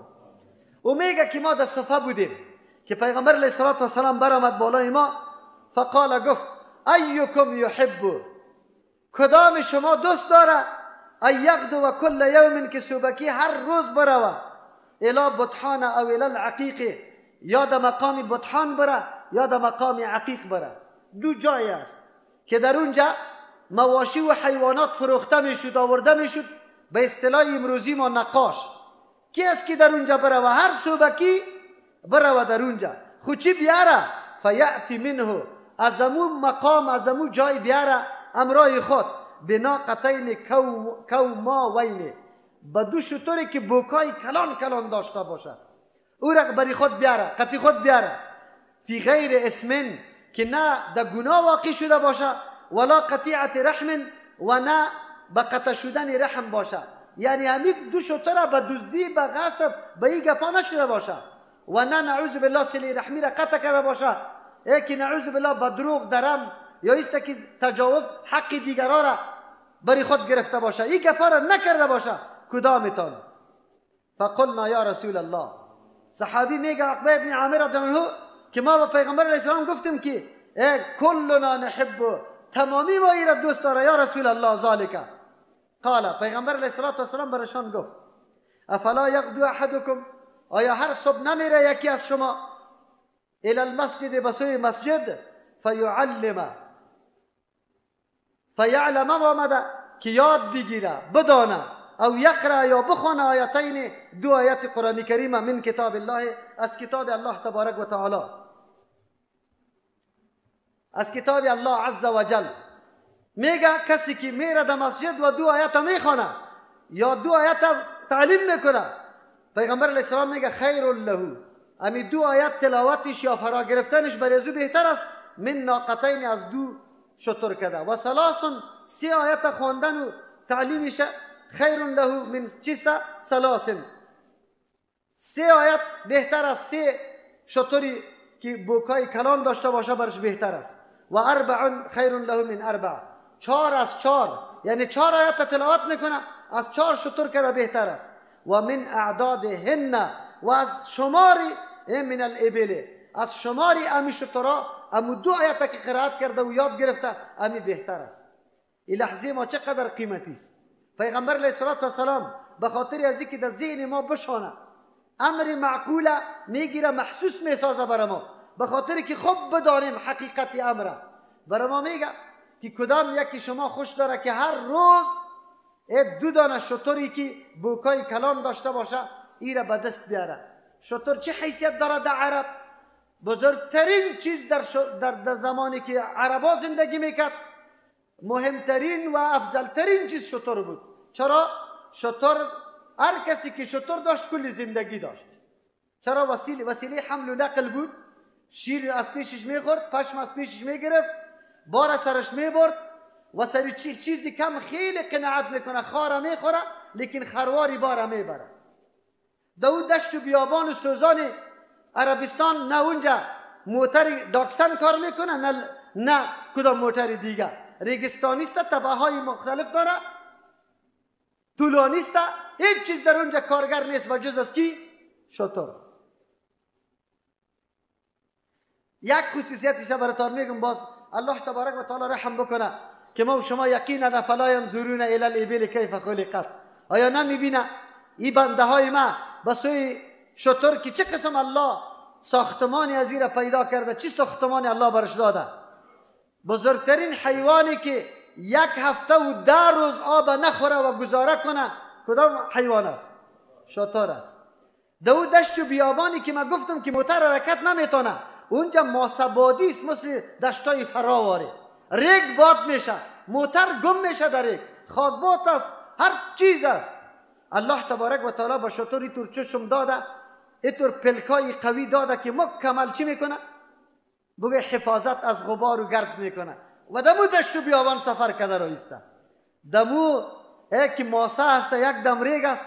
الله تبارک و تعالی به شتر اینطور سپلی نرم داده که در هر جای میخوره، جای به جای، نه میلخشه نه هیچ چیز نمیشه و خارم میخوره. شما بگوید همه چیزش قابل استفاده، از شیر و موی و همه گوشتش قابل استفاده.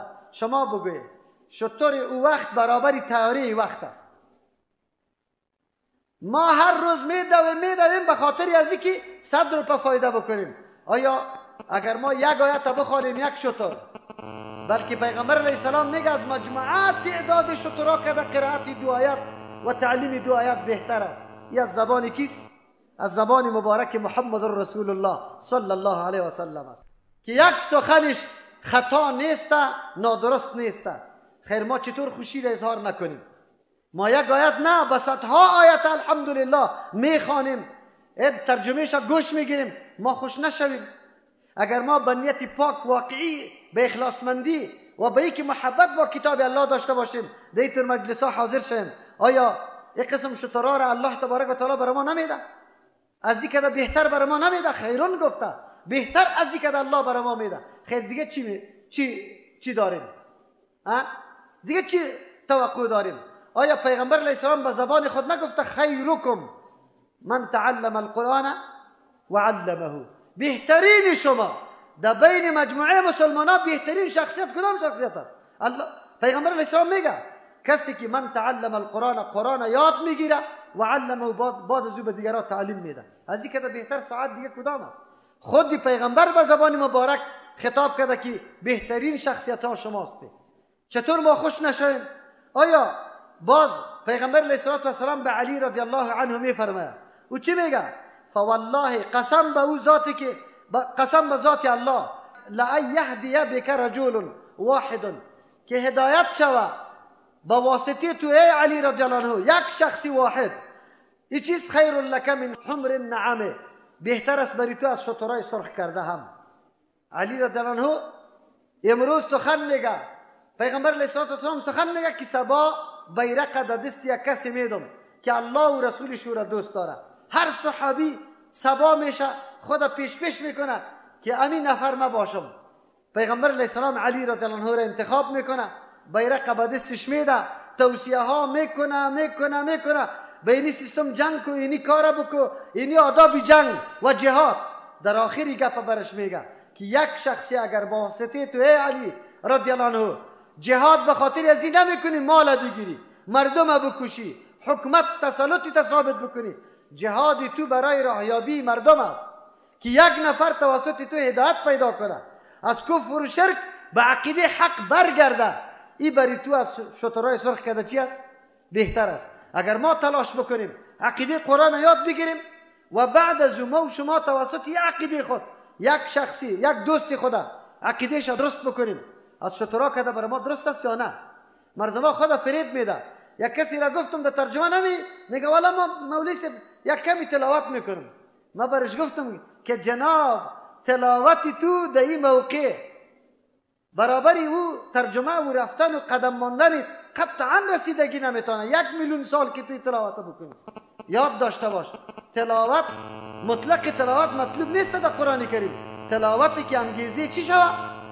فهم مطالب قرآن شود و فهم مطالب قرآن انگیزه عمل چیست؟ سبب تزکیه شود و تو خود جور کنی و مردم دیگر هم دعوت بدی. اون وقت این فضیلت و مقام بری تو حاصل است، در غیر از او نیست. لیکن افسوس است شیطان دینم اینجا وسوسه میکنه، برو باز دی تلاوتی از بین میره. اگر در ترجمه قرآن بری این گپا را برای ما پیش میکنه. لیکن از این کده افتخار بزرگ کدام است؟ از او خاطر ما این لحظات خود یقینا بسیار خوب میدانیم، فال نیک میگیریم که الله رمضان نارسیده اما تعلقه و رابطه خود با قرآن بسته کردیم. انشاءالله صبا شاید اولی رمضان باشه و آغاز ابتدای رمضان مبارک امام توسط چی باشه؟ ترجمه و تفسیر قرآن باشه. الله توفیق مزید بر ما در طول ما نصیب بکنه و ما را توفیق بده که نه تنها خود اصلاح بکنیم بلکه در صدد اصلاح دیگران هم شویم و ما یک خدمت با قرآن اگر دیگر نمیتونیم مردمان را تشویق و ترغیب بکنیم که در مراکز قرآن الحمدلله ترجمه ها در هر جای، در مساجد خیلی زیاد در هر جای شروع میشه، در اونجا مردم دعوت بدیم که بیا در ترجمه قرآن کریم شرکت بکنه. انشالله این یک اجر یا صدقه جاریه دائمی برای ما و شماست که بعد از مرگ ما باقی میمانه. الله ما و شما را توفیق بده، توفیق ترجمه را و توفیق عمل بالای قرآن، توفیق خدمت برای قرآن الله نصیب ما بگردانه. این بود مسئله ضرورت یا چرا ما ترجمه قرآن کریم میکنیم. یک سوال باقی میمانه، اکثر مردم ها و مولای صاحبای اعتراض میکنه، خصوصا بالای خواهرها و بالای برادرای عوام ما، کسی که علم حاصل نکرده مسائل و برش میگه که شما که میری عوام هستی ترجمه قرآن کریم برای شما مفید نیسته. این باید کسایی باشه که یک چیزی علم داشته باشه. حتی بعضیشان 14 علم میگن که شرط است برای ترجمه قرآن کریم. سوره جمعه آیت دوم میکشیم، ابی آیت میخوانیم که سوال خوب یاد بگیره جوابشه و به این مردم جواب بگوه که آیا قرآن کریم برای تنها ملاها و مدرسه ها آمده یا قرآن کریم برای همگی عموم انسان ها آمده. در سپاره 28 سوره جمعه میه 62 سورت است، پیدا کرده انشاءالله. در سپاره 28 سوره جمعه آیت دوم نمبر سورت 62 است. اعوذ بالله من الشیطان الرجیم. هو الذی الله ذاتی است بعث فی الامین که فرستاده در بین کسانی که ناخوانده است و نانویسنده است، امی هستند. چی را روان کرده؟ رسولا یک پیغمبر منهم از جنس خودشان. یک پیغمبرم امی است، از امی مردم است، از امی طبقه است. یتلو علیهم که تلاوت میکنه علیهم بالای مردم آیاتی الله تبارک و تعالی را، یعنی آیات قرآن کریم. و یزکیهم اصل مقصد تلاوت آیات محض تلاوت نیست بلکه که ذریعه و سبب برای تزکیه شوه. و یزکیهم یارا پاک میسازه از عقاید باطل، از اعمال زشت، از اخلاق نادرست. و یعلمهم الکتاب تعلیم میده یارا الکتاب قرآن و الحکمت گپای دانش و ضروری دینه. حکمت گپای ضروری دینم میگه. و الحکمت تعلیم میده همی پیغمبر امرای کتاب الله، الحکمت حدیث خدا یعنی برنامه عملی کتاب الله را. و این کانو اگر چی بودنی مردم من قبل پیش ازی لفی ضلال مبین در گمراهی خیلی آشکارا بودن. خود توسط قرآن اینمی تزکیه حاصل شده. در اینجا الله چی میگه؟ هو الذی الله ذاتی است بعثه که فرستاده فی الامیین دبین ناخوانده و نانویسنده. پیغمبر که آمد صحابه مدرسه را خوانده بود؟ کدام پانتون خوانده بود؟ نخوانده بودن، بلکه مردمای صحرا نشین بود. مردمای بودن که کوچکشی داشتن، مردمای بودن که شترها را میچراندن. قرآن در بین امی مردم نازل شده و پیغمبر امی مردم تربیه و تعلیم داده. پس امروز قرآن برای کی است؟ برای همون کسایی که از مدرسه فارغ شود یا از پانتونا فارغ شود یا به عام مردم است؟ به عام مردم است. بعثه میگه الله، بعثه بعث برانگیختن میگه از قبر، بالا شدن از قبر، زنده شدن از قبر. قرآن کریم کسی که یاد میگیره مثل که مرده زنده میشه. یقینا همونطور است. انسانی که عقیده درست قرآنی نداشته باشه مرده است. زمانی که عقیده قرآنی را پیدا میکنه یقینا مثل چی وارد میشه؟ زنده وارد میشه. از او خاطر تعبیر به کلمه بعثه کرده. او رسول منهم گفته، پیغمبر که از خودشان است. پیغمبر هم ناخوانده و نانویسنده است. امی بودن در بین ما عیب است. در امت پیغمبر علیه السلام ناخواندن و نانویسندن عیب است. باید هر انسان تلاش کنه، کوشش کنه که خوانده و نویسنده شوه، خواننده و نویسنده شوه. نه که نعوذ بالله ناخوان نانویسنده باشه، لیکن در شان پیغمبر چی است؟ کمال است. چرا که در یک مدرسه نخوانده، نوشتم نکرده و یک دمی کلام بزرگ الله از دهن مبارکش جاری شود. این اعزاز و چیست؟ معجزه پیغمبر علیه السلام است. این کمال پیغمبر علیه السلام و عزت پیغمبر علیه السلام است. از او خاطر اینجا 4 وظیفه پیغمبر مشخص کرد: تلاوت، که آیات قرآن کریم تلاوت شود. دوم، تعلیم قرآن کریم. سوم، تعلیم حکمت که برنامه عملی قرآن کریم است. چهارم، تزکیه است. تزکیه را اینجا اول ذکر کرده به خاطر از اینکه اصلی هدف تلاوت نیست. یک تنبیه و آگاهی به ما میده که محض به تلاوت ها اکتفا نکنه، بلکه تلاوت باید ذریعه برای هدایتتان شود، تزکیهتان شود. اصلی هدف قرآن تزکیه است. باید عقیده ما جور شود، عمل ما جور شود، اخلاق ما جور شود. این مقصدش است و این توسط پیغمبر شده. پیغمبر تعلیم داده، پیغمبر تطبیق عملی کرده. تطبیق عملی احکام قرآن به نام حدیث یاد میشه و او مدون شده، برای ما و شما رسیده. پس ما نصاب تزکیه ما هم قرآن و حدیث است، نصاب تعلیم ما هم قرآن و حدیث است، نصاب تبلیغ ما هم بگوی قرآن و حدیث است. اگر ما تبلیغ میکنیم از قرآن و حدیث بکنیم، اگر ما تزکیه حاصل میکنیم از قرآن و حدیث حاصل میکنیم، اگر ما تعلیم میکنیم نصاب تعلیم ما کی است؟ قرآن و حدیث است. از او خاطر قرآن و حدیث باید بدانیم. پس این سوالی که مردم میکنه این قطعا بیجا است. الله تبارک و تعالی در اینجا این گپام میگه که ای بنده های ما، با خبر شما آگاه باشید که این صحابه کرام در کدام مستوی و مرتبه فعلا میبینه. این مستوی و مرتبه در اون زمان نبوده، یا مثل شما وار هیچ چیز نمیدانستند، بلکه شما خو خیلی خوب هستی. این مردم در زمانه جاهلیت تیر شده، سخت در گمراهی آشکارا بودن. خامی قرآن بود که انقلاب عظیم در بین ازیا پیدا کرد. این مردم ها عالی سپاسالار شده. الله این عزت برش نصیب کرده که در هر طرف سفر میکنه الله نصرتشان میکنه. این برکتی کی است؟ عمل به قرآن کریم است. پس شما بنده ها هم اینمی قسم عمل به قرآن بکنه. اما مجد و عظمتی که الله در دور اول برای صحابه نصیب کرده به هر ملت نصیب میکنه که نقش و قدم صحابه را پیش ببره و یا توجه خود طرف کتاب الله تبارک و تعالی بگیره، بفهمه و عمل سرش بکنه. الله تبارک و تعالی نصیب ما و شما بکنه. موضوع دوم ما قرآن کریم.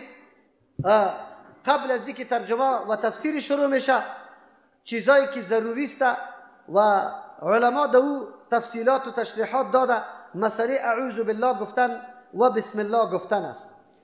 یکی از جمله آداب تلاوت قرآن کریم که ما داخل در قرآن میشیم اعوذ بالله گفتن است. در مورد اعوذ بالله بحثای خیلی زیاد نمی کنیم، کمتر بحث میکنیم، خلاصتر میگیریم. اعوذ بالله گفتن امی کاری ما و شما را به نام استعاذه یاد میکنه، پناه جستن. اول باید این را بدانیم که انسان مجموعه حوایج است. وجود ما و شما یک دم حاجت است. اعضایی که در وجود ماست کلش محتاج است یکی به دیگه خود. اگر ما انسان تعریف کنیم، انسان یک مجموعه حوایج است. خلاص ما به تنفس ضرورت داریم، ما به خوردن ضرورت داریم، ما به نوشیدن ضرورت داریم، ما به روشنی ضرورت داریم، ما به پاکی هوای پاکه ضرورت داریم، ما به حمل و نقل ضرورت داریم، ما به دیدن ضرورت داریم، به شنیدن ضرورت داریم، به گفتن ضرورت داریم، به جویدن ضرورت داریم، به لب، به تمام اعضا ضرورت داریم. وجود انسان مجموعه حوایج است. امی قدر حاجتایی که انسان داره، کدام چیزی هست که ایره مکمل حاجتای انسان پوره کرده بتانه؟ پیغمبر میتونه حاجتای ما را پوره کنه؟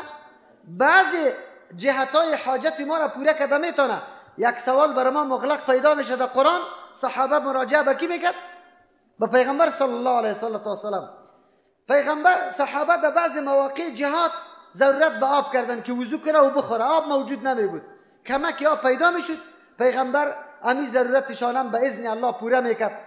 الله معجزه به طور معجزه آب از انگشتای پیغمبر بیرون میکرد، این ضرورتشان پوره کرد. صحابه ضرورت به دعا میکرد، به استسقا باران نمیشد، می آمدن گفت یا رسول الله مردم ها هلاک شدن، باران نشده، پیغمبر دستی خود بالا میکرد، الله تبارک و تعالی باران میکرد. یک جهت انسانی را حاجتش خو انسانان پورا میکنه. من ضرورت دارم به روشنی، گروه کسی اینجا داغ کرده، لین برق پیوست کرده، برابر روشنی شده، اما دیگه حاجتای مرا پورا کرده نمیتونه. پس ذاتی که کلی حاجتای انسان پورا کنه کدام ذات است؟ از همون خاطر است اولین درسی که در قرآن برای ما داده میشه بیان استعاذه است که پناه را به کی ببریم، با کدام ذات پناه ببریم. کی است که پناه داده میتونه؟ و هو یجیر ولا یجار علیه. الله است که پناه داده میتونه و هیچ کس هم در مقابل الله به کسی پناه داده نمیتونه. این میگه استعاذه. مثل که ما در عقیده خود در بخش ازی ضرورت داریم که عقیده ما پاک باشه، در عبادت کسی را شریک نکنیم، در استعاذه و پناه جستن هم کسی را امرای الله شریک نمیسازیم. از او خاطر ما در هر معامله پناه به کی میبریم؟ به الله تبارک و تعالی. از جان خود میگیم؟ نه، مامور شدیم. آخری دو صورتی که قرآن ختم میشه الله چی فرمان به پیغمبر خود میده؟ میگه قل اعوذ برب الفلق. بگوی پیغمبر علیه السلام به امتی تام برسان، این گپ واضح بساز که من پناه میگیرم به رب کی؟ فلق. به رب صبح که چیسته؟ میشگافه. من به او پناه میگیرم، به او ذاتی که صبح میشگافه، تاریکی ها را از بین میبره، یک دم روشنی و سفیدی به بار میاد. آیا میتونیم ما شب روز بسازیم؟ هیچ کسی. پیغمبر میتونه؟ ملک میتونه؟ ولی میتونه؟ قدرت های جهانی میتونه؟ غیر از الله کسی دیگری نمیتونه. غیر از الله. اعوذ بالله گفتن عقیده توحید در استعاذه است. تو باید عقیده داشته باشی که به جز از الله کسی دیگری پناه داده نمیتونه. از او خاطر پناه به الله بده. پس کدام مادری ما که میگه بچم در سفر خوروان است، خیلی خطرناک است، خود تو را به الله و به سخی صاحب سپردیم، به پناه از او دادیم، گپی درست است یا نادرست؟ نادرست است. چرا که پناه دادن تنها و تنها برای کی میشه؟ اگر تا امروز ما همین قسم گپ گفتیم، عقیده را داشتیم، الله برام معاف بکنه، الله قبول میکنه ان شاء الله. تو برا ما همینطور بودیم. خب آل قرآن میشنویم، در قرآن برای ما همین درس داده میشه که پناه به کی جسته میشه؟ به الله تبارک و تعالی. اعوذ بالله گفته میشه. از همون خاطر مسئله استعاذه خیلی مهم است. قرآن کریم که شروع میشه اعوذ بالله باید گفته شود. علما اختلاف نظر دارند که هر مرتبه که قرآن تلاوت میشه اعوذ بالله واجب است یا نه در طول عمر یک دفعه؟ کدام است؟ یا واجب نیست مستحب است؟ جمهور علما، اکثریت علما میگه مستحب است. بعضی علما میگه که یک مرتبه در عمر واجب است، دیگه باز مستحب است. خب یک تعداد از علما قائل به است، نما را نمیگیرم، که وا میگه هر مرتبه که قرآن تلاوت میکنی واجب است که اعوذ بالله بگویی. قولی ازی تقریبا با دلایل خیلی موافق است. چرا الله میگه و اذا قرأت القرآن فاستعذ بالله من الشیطان الرجیم. یکی احتیاط در قول شام است. اگر ما در هر مرتبه اعوذ بالله بگوییم، سری قول کلی علما عمل کردیم و ما ملامت نمیشیم. اگر ما بعضی اوقات بگوییم بعضی اوقات نگوییم، باز به نزد بعضی علما چی هستیم؟ بگوی قابل ملامت هستیم. چرا بعضی علما خو واجب میگه او تو انجام ندادیشه. از دو خاطر حکم اعوذ بالله این همیسته که ما و شما در هر قرائت باید بخوانیم و کسی که قول به وجوب کرده تقریبا قولش احتیاطی است، قرین و موافق با امرای دلایل است. از دو خاطری بهتر گپ است ما اعوذ بالله را باید بگوییم. چه رقم اعوذ بالله بگوییم؟ در روایات حدیث و همچنان در آیات قرآن کریم آمده استعیذ بالله من الشیطان الرجیم، اعوذ بالله من الشیطان الرجیم انه هو السمیع العلیم. یا آمده اعوذ بالله السمیع العلیم من الشیطان الرجیم من همزه و نفخه و نفثه. یا آمده برای ما. شیخ البانی رحمت الله علیه بعد از جمع‌آوری احادیث میگه که کاملترین استعاذه این است که اعوذ بالله السمیع العلیم من الشیطان الرجیم بگوی و بعد از او چی بگوی؟ من هم چیستا اعوذ بالله السمیع العلیم من الشیطان الرجیم من همزه و نفخه و نفثه را قطش علاوه بکنی. این را بگوی چی در نماز باشه چی در وقت تلاوت قرآن کریم باشه، چرا در این کلمات اضافه است و یقینا حفاظت هم میشه. از او خاطری کلمات باید گفته شود. کسایی که یاد نداره کتابای اذکار در او ذکر شده الحمدلله شما میتونی از او یاد بگیره کتابای اذکار صحیح که از پیغمبر علیه السلام ثابت است. دیگه موضوع چرا اعوذ بالله میگیم؟ ضرورت برایش چی است؟ شروع به تلاوت قرآن و ترجمه قرآن تفسیر و تعلیم قرآن گپ عادی و آسان نیست. گفتیم برای شما که قرآن کریم کتاب مبارک است. به مجردی که کسی به این تعلقه میگیره شیطان نمیخواه که همین بنده به این کتاب الله نزدیک شود. از همون خاطر تلاش میکنه که ما را از قرآن بیگانه بسازه. پس وقتی که ما و شما بخواهیم که قرآن کریم تلاوت کنیم یا تعلیم میکنیم اعوذ بالله بگویم. شیطان دشمنی است که بچه‌شم دیده نمیشه. الله برش قدر تسلط قوی داده که در رگ رگ ما جریان داره. از همون خاطر اگر دشمنی ظاهری می بود ما و شما میتونستیم قطعش مقابله بکنیم. او را قناعت بدی، چاپلوسی برش بکنی، رشوت برش بدی، یک راه را اختیار بکنی. اگر هیچ دیگه نشد در مقابلش جهات اعلان بکنی، مقابله حسی بکنی. اما شیطان اطور دشمنی است که بچه‌شم دیده نمیشه و بر رگ رگ تو تسلط داره، جریان داره. یگانه ذاتی که یقینا از شر شیطان ما را نگاه کرده میتونه کیسته؟ الله است. اعوذ بالله من الشیطان الرجیم. تو از شیطان خود نجات میدی، وسوسه های تو دور میشه. چرا در کتاب الله داخل میشی؟ بعد فکر و ذکرت مکمل طرفی کی باشه؟ کتاب الله تبارک و تعالی. دیگه وجوهات هم علما ذکر میکنه. چرا که قرآن کریم ملائک برش حاضر میشه و تو باید شیطان اعوذ بالله را بگوی که شیطان بگریزه. چرا در کدام جایی که شیطان موجود باشه ملائک نمیاد. ارواح خبیثه یعنی اینجا شیطان خبیث است، چیزای پاک که ملائک است اونجا حاضر حضور پیدا نمیکنه. تو که کدام تلاوت میکنی قلب تو مملو از نور قرآن میشه. این نور قرآن میخواد که باید شیطان نباشه. قبل از این باید تو شیطان رانده باشی توسط پناه جستن به الله که اعوذ بالله است. دهن تو ملوث شده، گپا و سخنای خیلی زیاد گفته ای. از همون خاطر تو علی اعوذ بالله من الشیطان الرجیم بگو که دهن تو پاک شود. شیطان که کدام افکار یا نظریاتی را در ذهنت گذاشته و مکمل از بین بره.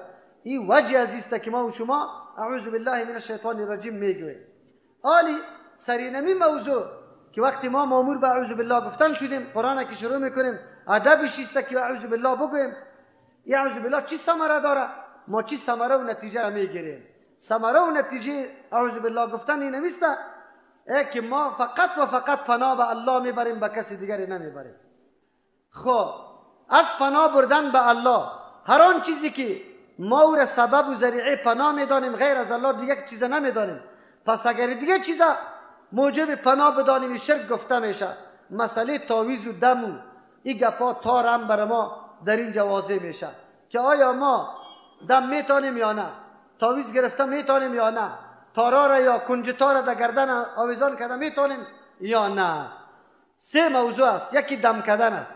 دو قسم دم کردن داریم، یکی دم شرعی است و یکی دم غیر شرعی است. دم شرعی او را میگه که توسط آیات قرآن کریم یا دعاهایی که به سند صحیح در حدیث از پیغمبر علیه السلام ثابت شده باشه. اگر کسی یک مریض توسط آیات قرآن کریم و توسط امو اذکار و دعاهایی که از پیغمبر نقل است دم میکنه بالکل درست است، جایز است. خب البته یادتان باشه دم اجازه طلب نداره. الله اجازه کرده، پیغمبر الله اجازه کرده. کسی که میگه که من اجازه دارم و بی اجازه دم کار نمیکنه این گپ غلط است. پیغمبر به کل امت خود اجازه کرده. اجازه دادنی یک الله است. کی است؟ شارع یک الله است. پیغمبر بیانش کرده، برای ما اجازه را تشریح کرده از طرف الله. آیات ها خصوصیت هم نداره که فلانی آیت. بعضی علما تجربه را بیان میکنه که من به تجربه معلوم کردم که اینی آیت خواندم اینی قسم نتیجه داد. این را تجربه میگه. خو یادتان باشه پشتی تجربه هم نگرده. در ذهن مردم وانمود میشه که آیات قرآن کریم فقط برای دفع نمی مرضا آمده و خیر و خلاص دیگر نه آمده. حالان که طور نیست. قرآن برای شفا است، شفا از عقاید باطله، از اعمال ناشایسته و از اخلاق نادرست. شفا برای عزیز است. آیات های قرآن کریم شکی در اون نیست که الله فضیلت ازش انداخته، موجب شفا برای دیگران هم الله تبارک و تعالی میگرداند. مثل که پیغمبر سوره فاتحه را سوره شفا میگه، در بحث نامه برای ما و شما بیان میشه در اونجا. از همون خاطر در ذهنتان نگیری که آیتا اینی خصوصیت برای ازی داره. در یک حدیث پیغمبر علیه السلام اینطور نکرده که گفته باشه اینی آیت بخوانی اینی چیز شفا یافته میشه. بله از پیغمبر علیه السلام معوذتین خوانده در گشتم گزیدگی، لیکن برای دفع سحر او را خوانده، چیستا او به نص ثابت است، اما دیگه مرضا را نگفته. همچنان اسمای حسنا را پیغمبر علیه السلام مشخص نکرده که فلان اسم الله برای پورا کردن فلان حاجت است. بله حاجت ها مناسبش است. مثلا کسی رزق نداره تنگ دست است میگه یا رزاقو، یا الله تو رازق هستی، یا رحمانو میگی، اینی طور گفته میتونی مطابق حاجت خود اما صفت مناسب الله را، لیکن این را گفته نمیتونیم که تعیین شده از طرف پیغمبر که بله اینی نام اینی قدر بار بگو اینی مشکل تا حل میکنه. با تاسف که یک تعداد علما همچو کتابا را نوشته کرده و مردم به اینمی مصروف ساخته. مردم ها به نیت عبادت اسماء حسنا را نمیخونه، مردم ها به نیت عبادت قرآن را نمیخونه، به نیت اونمو شفا حاصل شدن میخونه، حالان که مقصد قرآن کریم نیست، مقصد اولی و اصلیش. دوم مسئله که یکی دمهای غیر شرعی است.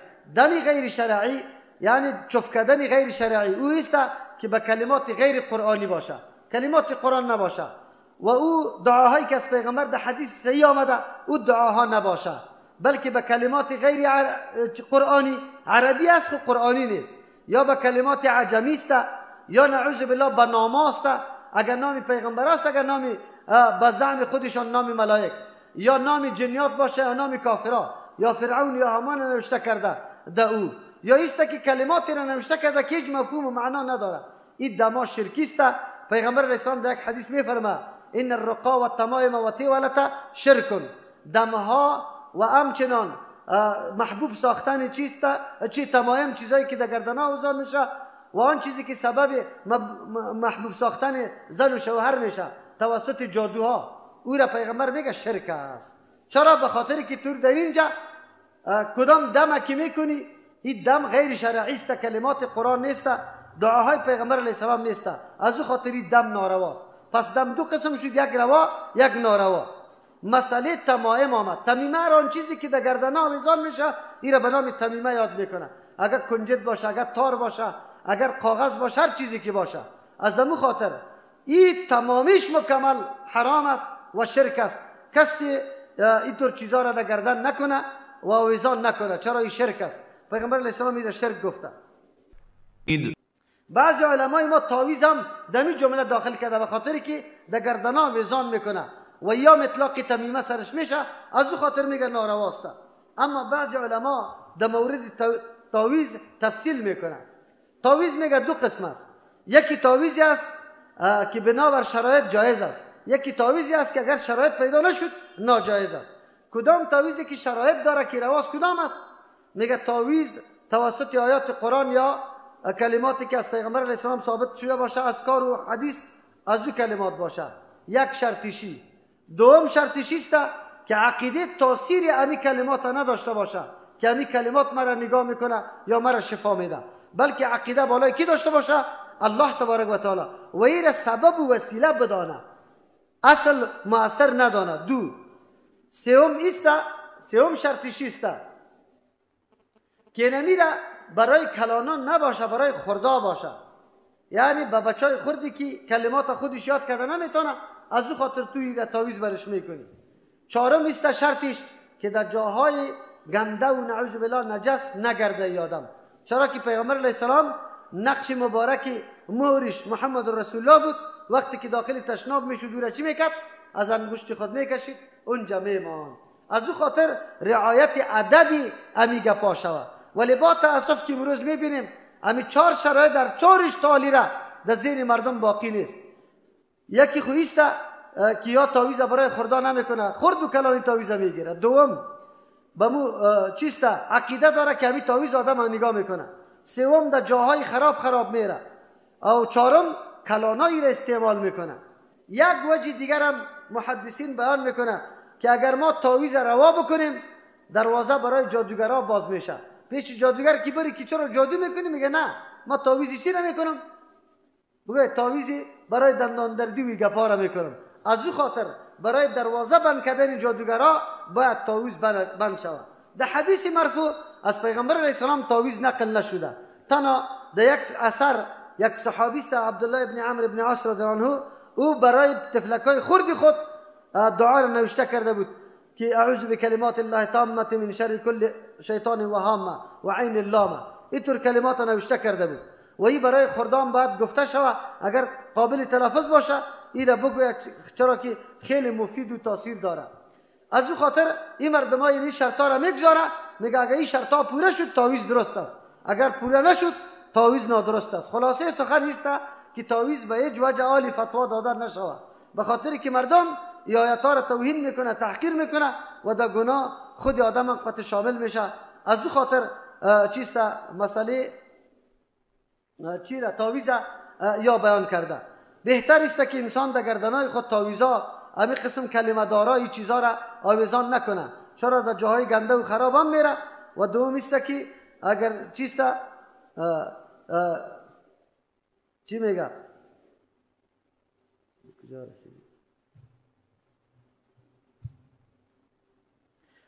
اگر این استعمال میکنه دروازه برای دیگران باز میشه و ما نعوذ بالله در این جمله باز شریک میشیم. از او خاطر علما به طور قطعی منع میکنه که تعویض نوشته نشود. راستی هم یک تعداد مردم بعضی کلمه دارا و گپا را در گردن میزان میکنه، او قطع بدن تماس میکنه.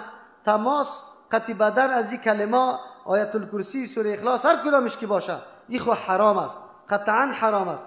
و یکی عقیده مردم اکثر داره که این ما را نگاه میکنه، مثل دریورا واره که در موتر خود یاسین شریف و افتای کلا را مانده میباشه، عقیده داره که ما را نگاه میکنه.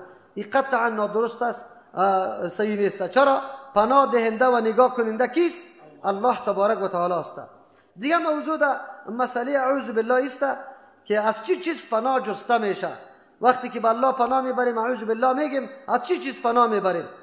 در دو سورت اخیری قرآن کریم خو اونجا الله تبارک و تعالی در یک سورتش میگه قل اعوذ برب الفلق من شر ما خلق و من شر غاسق اذا وقب و من شر النفاثات فی العقد و من شر حاسد اذا حسد. اونجا از شر ما خلقم پناه جسته شده، هر چیزی که در مخلوقات شر باشه. و دیگه خصوصا کسایی که سحر و جادو میکنه، دمای غلط میکنه، از اون پناه جسته شده و از حسد هم پناه جسته شده. سه چیز در قل اعوذ برب الناس ملک الناس از شر وسواس پناه جسته شده. در دیگر دعاهای پیغمبر علیه السلام مختلف چیزا آمده. دین آمده که قرض کسی سرش باشه، از فقیری پناه جسته شده، از عذاب جهنم، عذاب قبر، از چی فتنه زندگی، از فتنه مرگ، همچنان از چی؟ از اینکه گمراه شوی، از اینکه کسی را گمراه کنی، از اینکه جاهل شوی، از اینکه کسی سر تو جهل بکنه، از چیستا اینم قسم، از خبث و خبائث، از شیطانای ذکور و اناث پناه جسته شده. در مختلف دعاهای پیغمبر علیه السلام کدام چیزایی که از او پناه جسته میشه او ذکر شده. از او خاطر مجموعه از چیستا کدام چیزی که خود ذاتاً شر است و کدام چیزی که ذاتاً شر نیست خود شر قطعش امراست. از کل شرور پناه جستن به سوی الله تبارک و تعالی است. اینمی چیزا که پناه جسته میشه ایرا مستعاذ چیستا منهو میگه. برای کدام چیزا پناه جسته میشه؟ در آیات قرآن کریم برای تلاوت اعوذ بالله گفته شده، برای درسای قرآن کریم اعوذ بالله گفته شده. و کسی که دعوت دین میده اعوذ بالله را بگوید، به خاطری که شیطان خیلی وسوسه ها میکنه، شیطان دفع شود. مستعاذ کی است؟ از کی طلبی پناه میشه؟ غیر از الله کسی دیگر مستعاذ نیست. او چیست دیگه مستعاذ منه چیست؟ یعنی از کدام چیزی که پناه جسته میشود مستعاذ منه از او طلب. کی مستعیذ کیست؟ مستعاذ خو الله تبارک و تعالی شد. مستعیذ پناه جوینده ای از پیغمبر گرفته کل بندگان الله تبارک و تعالی است. پیغمبر هم همین پناه را از الله میخواست و بندگان الله تبارک و تعالی غیر از پیغمبرم پناه را از الله تبارک و تعالی میخواه. این بحث اعوذ بالله ماست.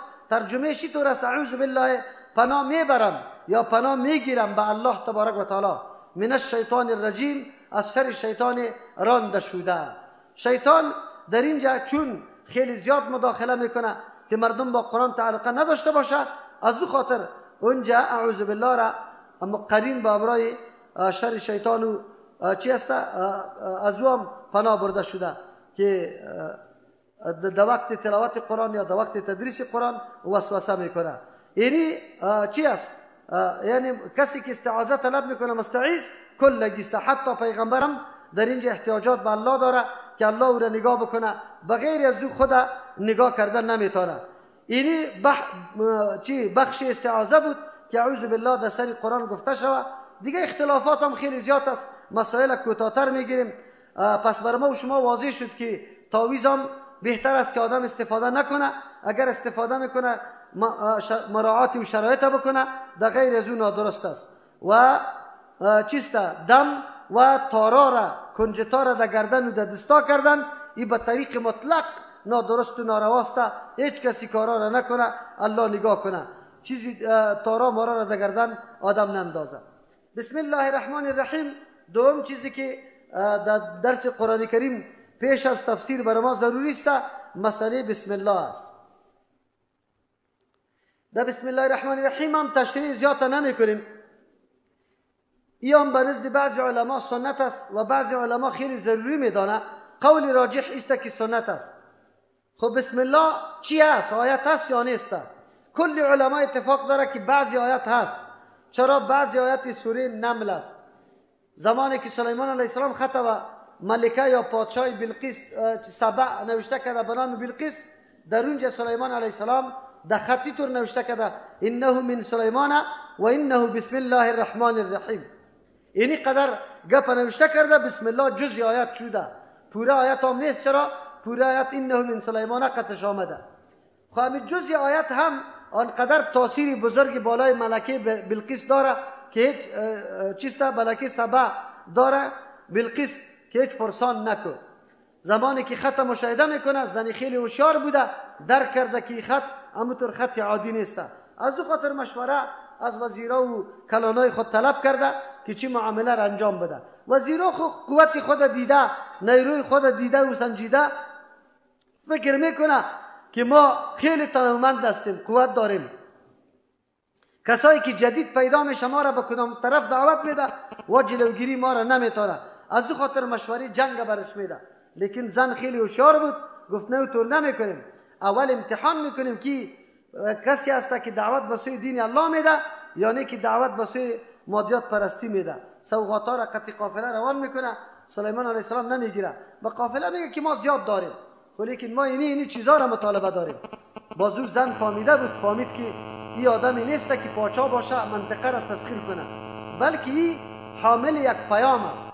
یک پیام قطعی خود داره، بعد ما او پیام بپذیریم اگر معقول بود، اگر نبود نمیپذیریم.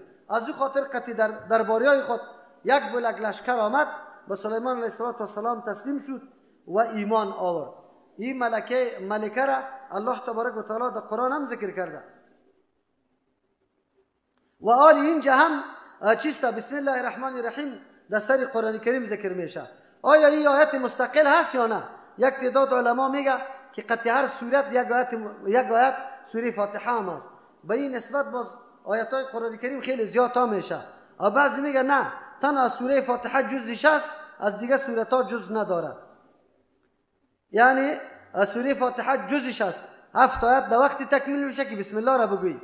در انعمت علیهم وقف نمیکنی، اونجا همینطور مسلسل روان میباشی، به خاطر که 6 آیت شود یک آیت بسم الله شود. این قولم تقریبا دلایل قوی داره، احادیث آمده. قول دیگه که او خیلی راجح است، او قول امام ابو حنیفه رحمت الله علیه است، احمد بن حنبل رحمت الله علیهما، و میگه که نه، بسم الله یک آیت مستقل است، برای جدایی آوردن در بین دو سورت نازل شده. از این خاطر این بر علاوه که جزء آیت سوره نمل است، یک آیت مستقل برای فصل جدایی آوردن در بین دو سورت ها است. از این خاطر این آیت مستقل هست. این قول راجع هم است. الله تبارک و تعالی شاید به این مطلب ای را روان کرده باشد. خب دوم مسئله در بسم الله است که بسم الله الرحمن الرحیم که ما میگیم این چی فایده داره؟ الله تبارک و تعالی چرا آغاز ترجمه قرآن کریم هم توسط بسم الله و همچنان تمام اموری ما و شما پیغمبر علیه السلام امر کرده که آغازش شروعش به بسم الله شود؟ چه حکمت است که ما بسم الله را میخوانیم؟ اینی گپ خیلی مهم است در بسم الله. بسم الله گفتن در حقیقت اظهار بندگی و عاجزی را به الله تبارک و تعالی کردن است و جور کردن تمام اعمال خود عبادت الله. یعنی یک چیزی که امر طبیعی است لیکن تو میتونی قطع بسم الله او را عبادت جور بکنی و موجب ثواب بگرده. از او خاطر بسم الله اهمیت داره. اول یک نقطه را براتون میگم، از اون نقطه باز کلی گپای دیگر را خود قیاس کرده میتونیم. ما زمانی که برای خوردن میشینیم بسم الله میگیم. چرا میگیم؟ به خاطر که فرق در بین مؤمن و کافر شود. یکی و اظهار عاجزی خود به الله تبارک و تعالی میکنیم. چرا اظهار عاجزی را برای الله میکنیم؟ به خاطر که وقتی ما بسم الله میگیم برای ما واضح میشه که یا الله تبارک و تعالی کدام لقمه ای که ما جور میکنم در انگشتای خود میگیرم میخورم، ایره اگر احسان تو نمی بود، استعانت و کمک تو نمی بود، من نمیتونستم امی لقمه را بسازم. چرا؟ به خاطر که به خاطر ساختن لقمه تمام کائنات الله تبارک و تعالی دخیل است.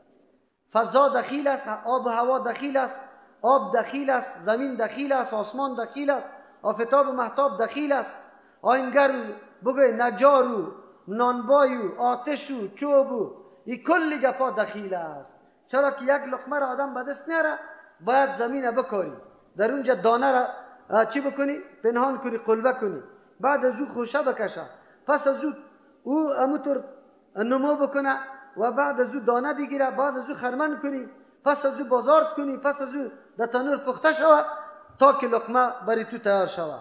اگر الله احسان نمیکرد، وظایف به هر کس علیحده تقسیم نمیکرد، یک نفر اوله میکرد که تو برو برای خود لقمه نان تیار کن، یک نفر هیچ چیز نمیتونست.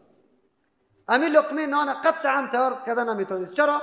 به خاطری که اول خود تو مهارت دیقانی را داری یا نه؟ یوغ از کجا میکنی؟ اسپار از کجا میکنی؟ به گوا ضرورت داری. اگر اون نباشه ماشین قلبه خود ضرورات خیلی زیاد داره. مبلینش از کجاست؟ تیرش از کجاست؟ پرزهایش از کجاست؟ کی را جور کرده؟ کارخانه از کجا شده؟ کارخانه چقدر وسایل کار داشت؟ او را از کجا کردی؟ آیینش از کجا کردی؟ آلی تو چه رقم میتونی که تو یک لقمه نان جور بکنی؟ کدام رقم کار میتونی؟ برو از یک طرف هم بالکل بیکار باشی. یعنی از یک طرف تو بالکل بیکار. مثلا چیستا یک جهت پخته کردن نان یا آرد کردن سری تو نباشه، امی دیگر هم میتونی به تنهایی کلی اعمال انجام بدی؟ نه. لقمه ای که تیار میشه دانه در اونجا میره سالم، الله تبارک و تعالی او را تیغش میکشه، بعد از او تیغ تو دیقان حفاظتش میکنی از مال و از این گپا، بعد از او که کمی کلان میشه تقویت میدی او را، اونمون نقطه را تو قوت میدی، چیستا برش کوٹ میدی، او را تربیه میکنی، نشو نمو میکنی. دا زرد شدنش، دا پخته کردنش ام آفتاب دخیل است، ام مهتاب دخیل است، ام هوا دخیل است، ام آب دخیل است، ام زمین دخیل است. کلی از یک نفر نمیتونه یک لقمه را جور بکنه. خو الله تبارک و تعالی استعدادا را متفاوت پیدا کرد، هر کس مطابق استعداد برای خود وظیفه انتخاب کرد. یکی نجاری میکنه، یکی موتر را چالان میکنه، یکی تیل فروشی میکنه، یکی مبلینه، یکی مستریس میندازه. اینا الله تبارک و تعالی به این سیستم حاجات انسانی را یکی با دیگه مربوط ساخته و چیستا یک لقمه جور شدن برای انسان سهولت و آسان شده. چرا که هر کس در وظیفه خود امر خود پیش میبره تا که لقمه جور میشه. پس اینجا معلوم میشه که مسلمان وقتی در بسم الله میگه در وقت لقمه خود اظهار ازیره میکنه که یا الله تبارک و تعالی اگر تو احسان نمی کردی، استعانت و کمک نمی کردی، ما این کامیابی برام حاصل نمی شد. یعنی این لقمه برای ما جور نمی شد، این طعام قابل استفاده برای ما نمی شد. خود تو احسان کردی، مردم معذف کردی. کافران هم این لقمه را می خورن، مومن لقمه خدا یک دم عبادت کرد. چرا؟ اظهار عاجزی کرد و این اعتراف کرد که الله ما توان نداشتم، احسان توست. این لقمه را که ما می خورم این احسان توست، من خودم توانایش نداشتم. از او خاطر تو اظهار بندگی کردی. کافر نمو قسم شروع کرده، نمیفهمه که لقمه را کی جور کرده، به احسان کی جور شده. از امو خاطر است که فرق بین کافر و مؤمن بین یک بسم الله گفتن میشه. حالی اگر ما بخوایم تمام شؤون و امورات زندگی خود عبادت جور کنیم، فقط بسم الله، بسم الله این معنی که ما الله را فراموش نکردیم.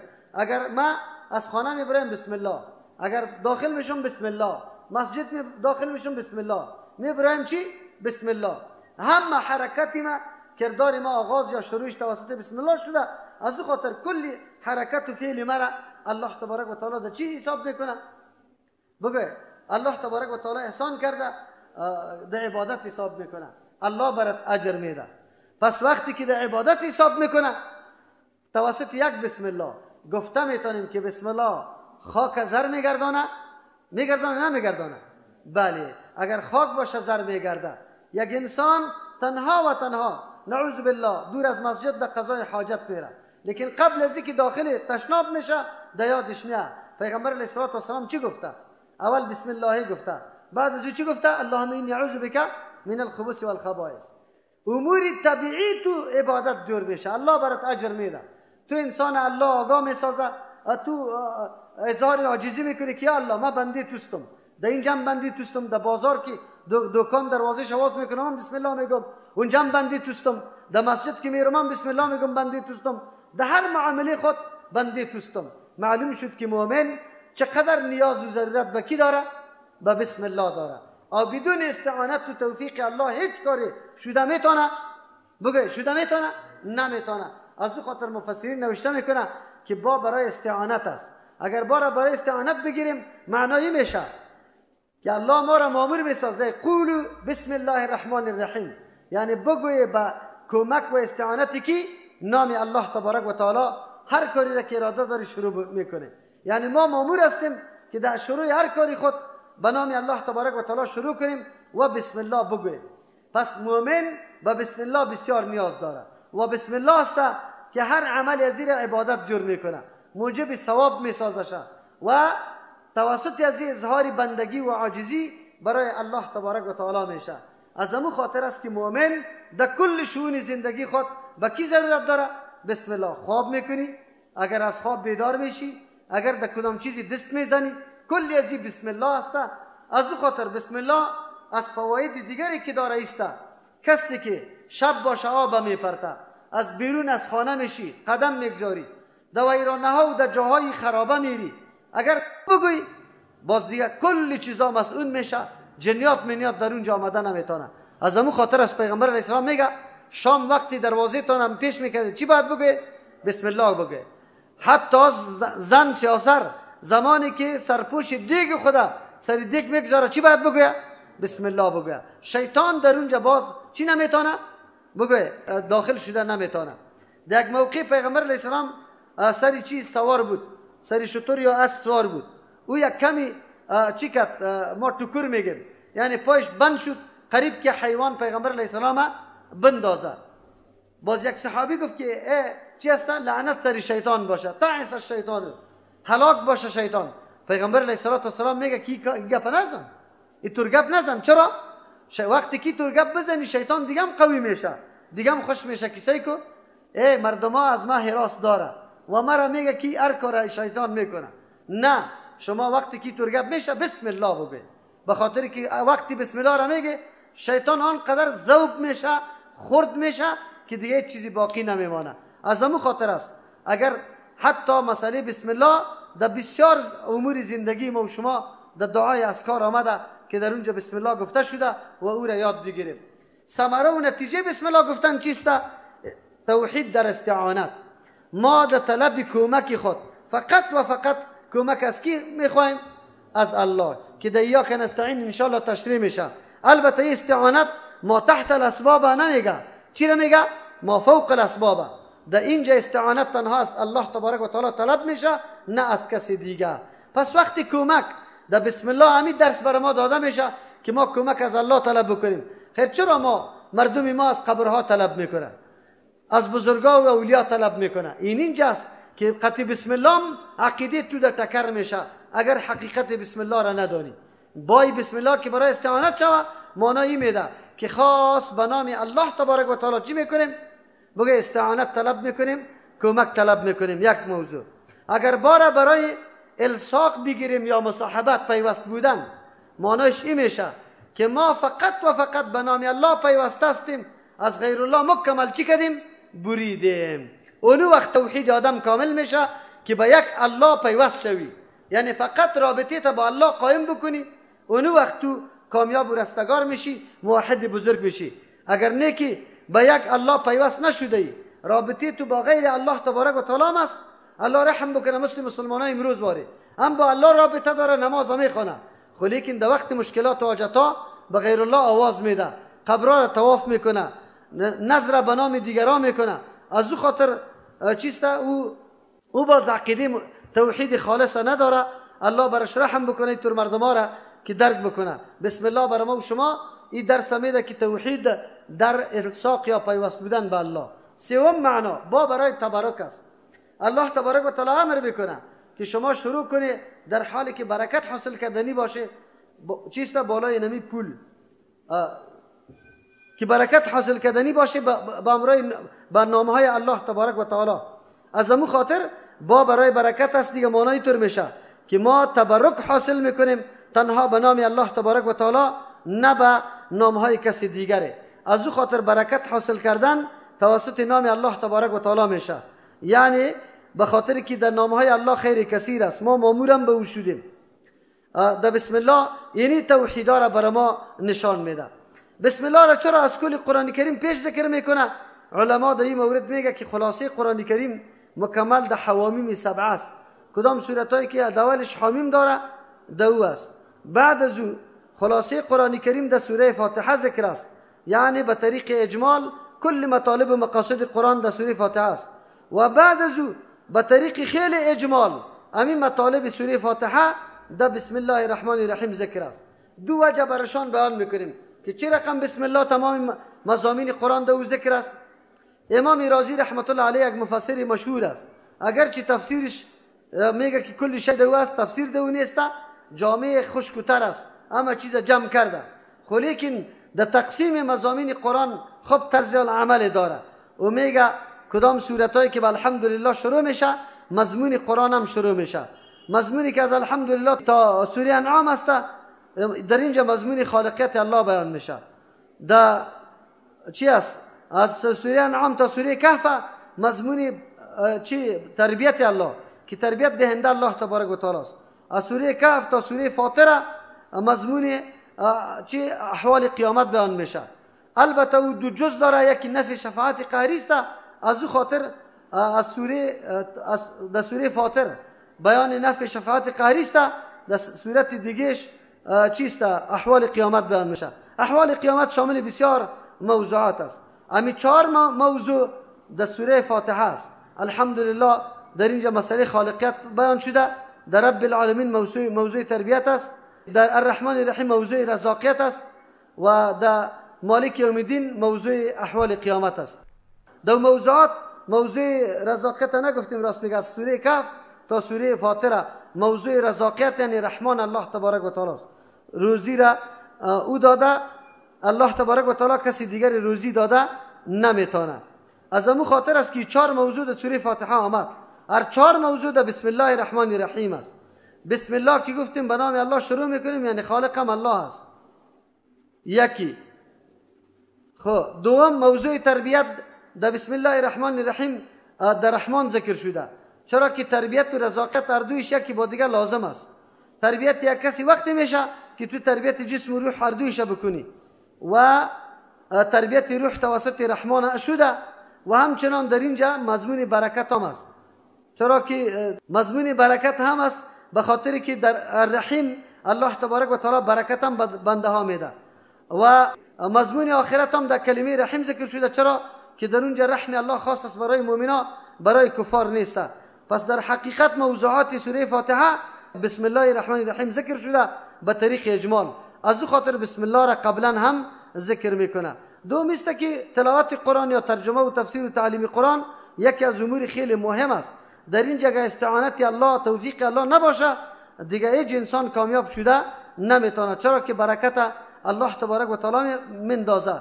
و بسم الله الرحمن الرحیم از همین خاطر در اول سری قرآن کریم گفته، به خاطر که ما استعانت از الله تبارک و تعالی طلب کنیم، چرا که ترجمه قرآن کریم یا درس قرآن هم بدون استعانت الله تبارک و تعالی نمیشه. سوره فاتحه را شروع میکنیم در سوره فاتحه قبل از اینکه ما و شما بیان بکنیم که سوره فاتحه تفسیر و موضوعاتش چی هست، فضیلت یا مقام سوره فاتحه را بیان میکنیم. سوره فاتحه افضل ترین سورت هاست.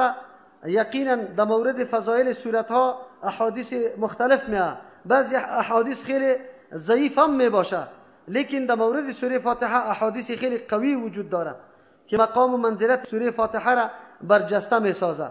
سوره فاتحه یکی از جمله فضیلتایش یا اهمیتش اینمیسته که در اول سری قرآن کریم ذکر میشه و ایرا الله تبارک و تعالی در نماز ضروری کرده که هر رکعت نماز باید سوره فاتحه خوانده شود. از امو خاطر است اگر یک انسان کل قرآن کریم در نماز خود بخونه سوره فاتحه را نخونه نمازش نمیشه، اما سوره فاتحه کفایت برای دیگر است، از او خاطر اهمیت بیشتری داره. دیگه است که سورتی است که دو مرتبه به نسبت بعضی روایات نازل شده، یک مرتبه در مکه و یک مرتبه در مدینه منوره. از نامایش معلوم میشه فضیلت این سورت که چقدر ناما داره و هر نام دلالت بالای یک فضیلت و مقام و منزلت سوره فاتحه داره. سوره فاتحه پنجم سورت است که به طور مجموعی و کلی نازل شده، پنجم سورت است، اگرچه به طور مجموعی اول سورت است که نازل شده، اما در اصل نزول خود که دیگه آیات ها از این پیش نازل شده این در مرتبه پنجم قرار داره. بعد از قبل سوره سوره فاتحه قبل سوره لهب و بعد سوره مدثر نازل شده، دارای 22 نام است که ما از نامای از این فضیلت این سورت برای ما خیلی خوب واضح میشه. یک نام این سورت به نام سوره فاتحه یاد میشه. فاتحه از دو معنا داره، به معنای غلبه و گشادن و هر دو معنا مناسب سورت است. اگر معنای گشودن بگیریم فاتحه را به خاطر فاتحه میگه از دو وجه، یکی آغاز تلاوت یا شروع قرآن کریم از همین سورت میشه، پس گشودن قرآن کریم توسط این سورت میشه، از او خاطری سوره فاتحه میگه. یا گشودن به خاطر میگه که هر کسی مطالب و معانی و مقاصد سوره فاتحه را یاد بگیره دروازه گشوده میشه به علوم قرآنی دیگه، یعنی دیگه علوم قرآن کریم برای فراگیریش خیلی آسانی نصیب میشه. یا فاتحه از فتح از غلبه گرفته شده، فاتحه را بر خاطر فاتحه میگه که هر کسی مطلب و مقصد سوره فاتحه را بدانه مثل که سر کل قرآن کریم غلبه حاصل کرده باشه. یکی یا است کسی که مطالب سوره فاتحه را یاد بگیره در مقابل دشمن بالکل غلبه حاصل کرده، دشمن نمیتونه این آدم منحرف بسازه از نگاه عقیده و عمل. کسی که واقعا مطلب و مقصد سوره فاتحه را فرا بگیره از او خاطری را به نام سوره فاتحه یاد میکنه، یا مقام و منزلت سوره فاتحه را خیلی بالا میبره. سوره را به نام سوره حمد هم یاد میکنه.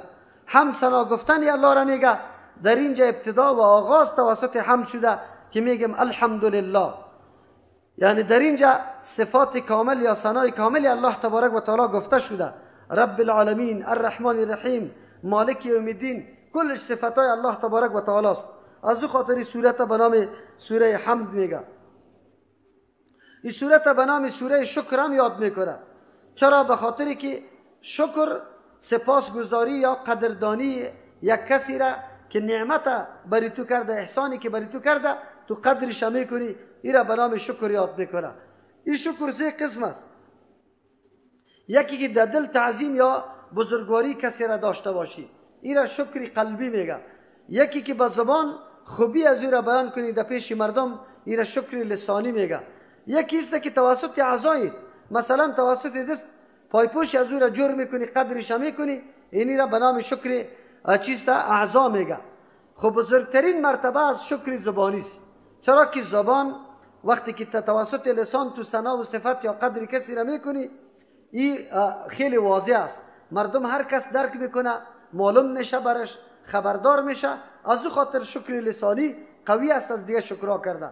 شکر قلبی به الله معلوم است، تو که قدر و منزلت کسی را در دل داری، غیر از خودت و الله دیگه کس چیست معلومات نداره. او شکر عملی گاهی وقت از خودی آدم پنهان می باشه. تو قدر مرا کردی، من ندیدم که پای پوش مرا تو برابر کردی. از امو خاطر این مرتبه شکر در مرتبه شکر لسانی نمیرسه. در شکر لسانی مخاطب آگاه میشه، خوبی از او را تو بیان کردی، مدحش کردی، از او خاطری بهترین مرتبه شکر است. از او خاطری سوره را به نام سوره شکر هم یاد میکنم. سوم نامی از این سورت به نام سوره صلات میگه. سوره صلات به خاطر میگه که پیغمبر علیه السلام در یک حدیث که حدیث قدسی از الله تبارک و تعالی نقل میکنه، الله تبارک و تعالی میفرما قسمت الصلاة بینی و بین عبدی نصفین، من نماز دو نصف کردم در بین خود و در بین بنده ما، یعنی یک حصه برای ما است، یک حصه برای بنده است و یک حصه مشترک است در بین ما و از او. از الحمدلله تا مالک یوم الدین از صفاتای الله است. از در ایاک نعبدو و ایاک نستعین مشترک است. ایاک نعبدو خاص عبادت برای الله تبارک و تعالی است و ایاک نستعین بخش بنده است که از الله طلب امداد میکنه. بعد از او بخش بنده میشه اهدنا الصراط المستقیم. از همون خاطر الله میگه که هر چیزی که بنده از ما میخواه ما او را قبول میکنم، یعنی میپذیرم برش میدم. از او خاطری صورت به نام صورت صلات هم یاد کرده. معلوم شد که مراد از کلمه صلات سوره فاتحه بوده که الله تبارک و تعالی گفته که من نماز دو تقسیم کردم، یعنی سوره فاتحه را دو تقسیم کردم در بین خود و بنده ما. از او خاطری را سوره صلات هم میگه. سوره شفا میگه. عبدالملک ابن عمیر به طریق ارسال نقل میکنه از پیغمبر علیه السلام یک حدیثه که میگه فاتحه الکتاب میگه شفا از برای کل درد و دواسته. فاتحه الکتاب کتاب شفاء من کل داء. فاتحه الکتاب شفا است از هر نوع درد و بیماری. معلوم شد که سوره را به نام شفا به خاطر میگه که یام ذریعه شفا برای هر درد است. از او خاطری را سوره شفا هم میگه. و سوره رقیه برش میگه. سوره رقیه دم کردن میگه. توسط از این صحابه کرام مختلف مرضا را دم هم کرده. در یک روایت که از ابی سعید خدری رضی الله عنه روایت است و میفرماید که ما در یک سفر بودیم، در یک منطقه رسیدیم و مردم طلب چیزی را کردیم و بر ما ندادن. خو ناگهان کسی از کلانایشان مار یا گژدم گزید و اون مردم آمدن از ما طلب کردن که کسی دم کننده در این موجود است بینتان یا نه. ما گفتیم که همونطور دم نمی کنیم تا وقتی که اجرت بر ما ندی. بازمو بودن که آماده شدن، مردم مالدار بود، یک گرم مال از پیش از یا خواستیم. بعد از او توسط سوره فاتحه او را دم کردیم، جور تیار شد. زمانی که پس آمدیم در گرفتن مال هم اختلاف بود در بین صحابه و پیش پیغمبر علیه السلام آمدیم، موضوع را برش یادآور شدیم که ما خود مقابل دم کردن اینمی مال گرفتیم. پیغمبر علیه السلام ما را تمجید کرد، تایید کرد و گفت که نه حق ما اخذتم به اجرا کتاب الله. لایق‌ترین چیزی را که شما در مقابلش مزد گرفته او کتاب الله تبارک و تعالی است. چرا؟ رقیه یا دم کردن موضوع علاج است، مثل که یک دکتر تداوی میکنه. از او خاطر پول در مقابل از او گرفتن درست است. یکی در مقابل تلاوتی که برای ثواب میشه در مقابل از او پول گرفتن، او به اتفاق علما هیچ کسی هم نیست که حرام برش نگویه. قاری صاحبایی که در تراویح ختمه میکنه و در مقابلش پول میگیره حرام است. کل علمایی را حرام گفته، اجماعی است، در این کدام چی دیگری نیست. از او خاطر قاری صاحبا باید پول نگیرن، خاص به خاطر رضای الله تبارک و تعالی همین چیز تراویح بدن، ختم قرآن بده، درست بده. و همچنان بعضی مردم اینجا ایله بازی میکنن، میگه ما در مقابل نماز فرضم جماعتش بده باز ما پول میدیم، یا ایره در مقابل وقتی که در اینجا مصرف میکنه در مقابل وقتش میدیم. ایره میگه ایله ها در دین نیست. چرا؟ اگر همی قدر وقت در یک ماه دیگه مصرف کنه همی قبول برش میدی، گاهی هم نمیدی. از او خاطری حیله ها به درد نمیخوره. قرائت یا تلاوتی که برای ثواب باشه سر از او پول گرفتن نادرست است. اینجا که صحابه گرفته در مقابل علاج است دم کردن و سوره فاتحه را دم کرده بودن و پیغمبر علیه السلام گفت که شما را کی فهمانده بود که سوره فاتحه شفا است، یا شما را کی دانانده بود که بله این دم شوه جور میشه. از همون خاطر است که سوره فاتحه واقعا سر هر مرض بعد دم شوه ان شاء الله الله تبارک و تعالی شفا میده. این نام دیگهش است. یک نام از این به نام واقعه یاد میشه، از وقایه یعنی حفاظت کردن گرفته میشه. واقعه به خاطر میگه برش یک کسی را به نام سفیان ابن عیینه رحمت الله علیه که از جمله تابعین و محدث بزرگ است، او میگه واقعه از وقایه گرفته شده. وقایه به خاطر سوره فاتحه را وقایه میگه که از هر قسم لغزشا، اگر در بخش عقیده است، اگر در بخش عمل است، اگر در بخش اخلاق است، در هر نوع لغزشا انسان نگاه میکنه، حفاظت میکنه، به شرطی که سوره فاتحه را مطلب و مقصدش آدم بدانه. از او خاطری را واقعه میگه. و بعضی مردم ها این صورت به نام کافیه یاد میکنه. کافیه این معنی که کفایت میکنه، ضرورت به دیگه چیز پیدا نمیشه. یحیی ابن کثیر رحمت الله علیه که یکی از جمله محدثین و تابعین است، او میگه این کفایت میکنه از دیگه قرآن کریم. دیگه قرآن کریم از سوره فاتحه کفایت نمیکنه. چی معنی؟ اگر سوره فاتحه را مطلب و مقصدش درک کردی، هیچ ضرورت اگر دیگه به مطالب قرآن هم نداری که تو یاد نداشته باشی. چرا؟ اگر سوره فاتحه را با وجه درست مطلب و مقصدش فهمیدی، بالکل گپی تو کفایت میکنه برات. اما دیگرها را اگر یاد بگیری، سوره فاتحه را یاد نگیری، برای تو کفایت نمیکنه. این سورت به نام سوره کنز یاد میکنه. کنز مو خزانه است که یک کسی دفن میکنه به خاطری که آینده اولادایش را بکشه، از او استفاده بکنه. این را به نام کنز یاد میکنه. سوره فاتحه هم کنز است. چرا؟ به خاطری که کل مضامین قرآن کریم در ضمن خود مثل که در یک معدن مانده باشی، امو قسم نهاده. از او خاطری سوره را به نام کنز هم یاد میکنه. و همچنان سوره وافیه برش میگه، وفا پورا کردن میگه. این سوره فاتحه پورا کننده است تمام مقاصدی که قرآن داره. از او خاطری را وافیه هم میگه. دیگه این سورت به نام اساس القرآن یاد میکنه. اساس تهداب میگه. او سوره فاتحه تهداب قرآن است. کل دیوالا و موره ها سری تهداب زده میشه. یعنی کسی که داخل مضامین قرآن میشه بعد از سوره فاتحه شروع بکنه. و کل احکام قرآن کریم بنا شده سری مضامین فاتحه. چرا که مضامین فاتحه یک دم تشریح عقیده و تصحیح عقیده است. از او خاطر سوره فاتحه هم اینمی قسم اساس قرآن کریم است. اساس یا ام القرآن هر دویش یک معنا داره. ام القرآن یا ام الکتاب. ام الکتاب هم آمده یک نامش و ام القرآن هم آمده. هم اصل نمیگه اصل قرآن یا اصل مرجع قرآن. بالای سر یعنی تراقی سرم میگه به خاطری که کلی رگای اعصاب در اونجا جمع شده. مادرم میگه به خاطری که طفلش طرف از او رجوع میکنه.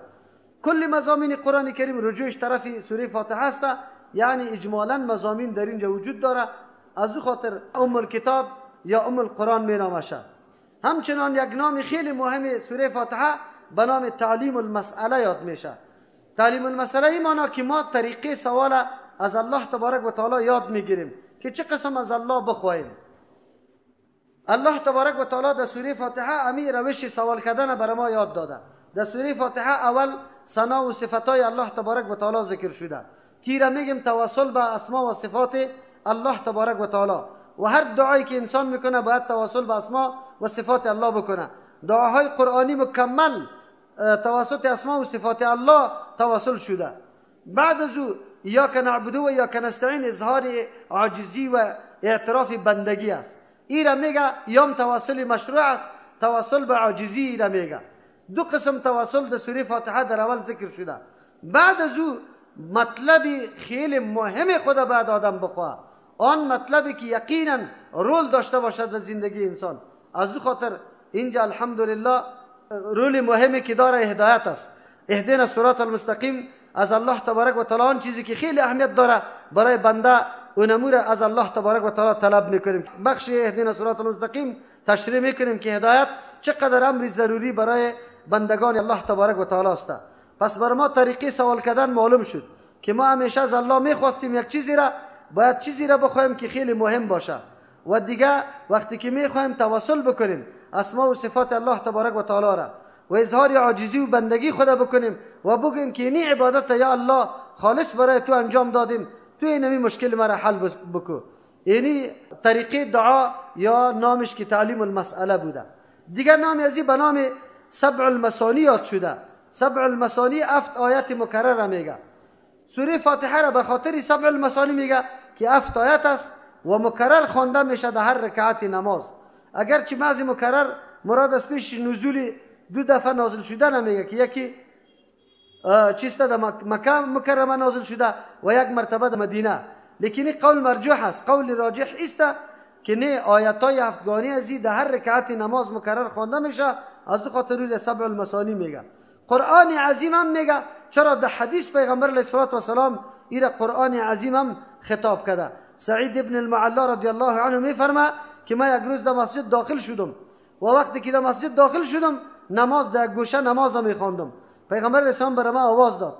پس از نماز پیش از او رفتم و برای من گفت که چرا نآمدی؟ گفتم که من نماز میخواندم. گفت که چرا؟ آیا الله و رسول چی نکرده ایره؟ وقتی که الله و رسول برات آواز بده تو باید بپذیری، تو این گپ نمیفهمی.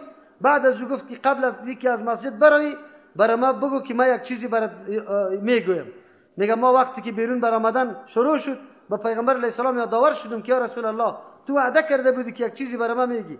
بعد از پیغمبر علیه السلام گفت که تو میفهمی که سبع المثانی و قرآن عظیم کدام است؟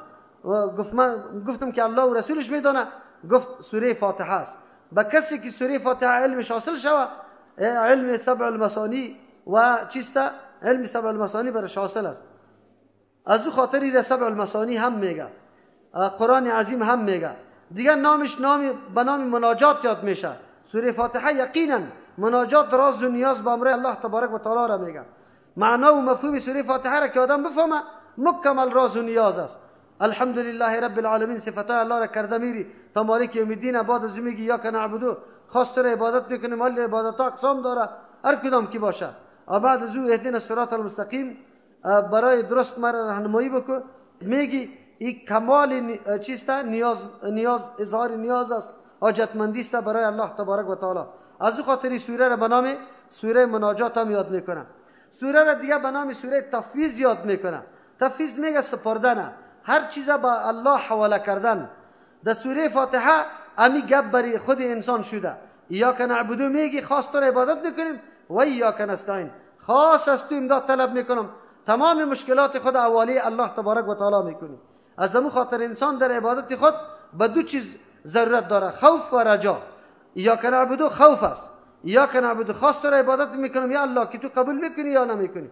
و ایاک نستعین اینجا رجا امید داری که ما از تو امداد طلب میکنم و تو دعای مرا قبول میکنی. از خاطری را سوره تفویض هم میگه.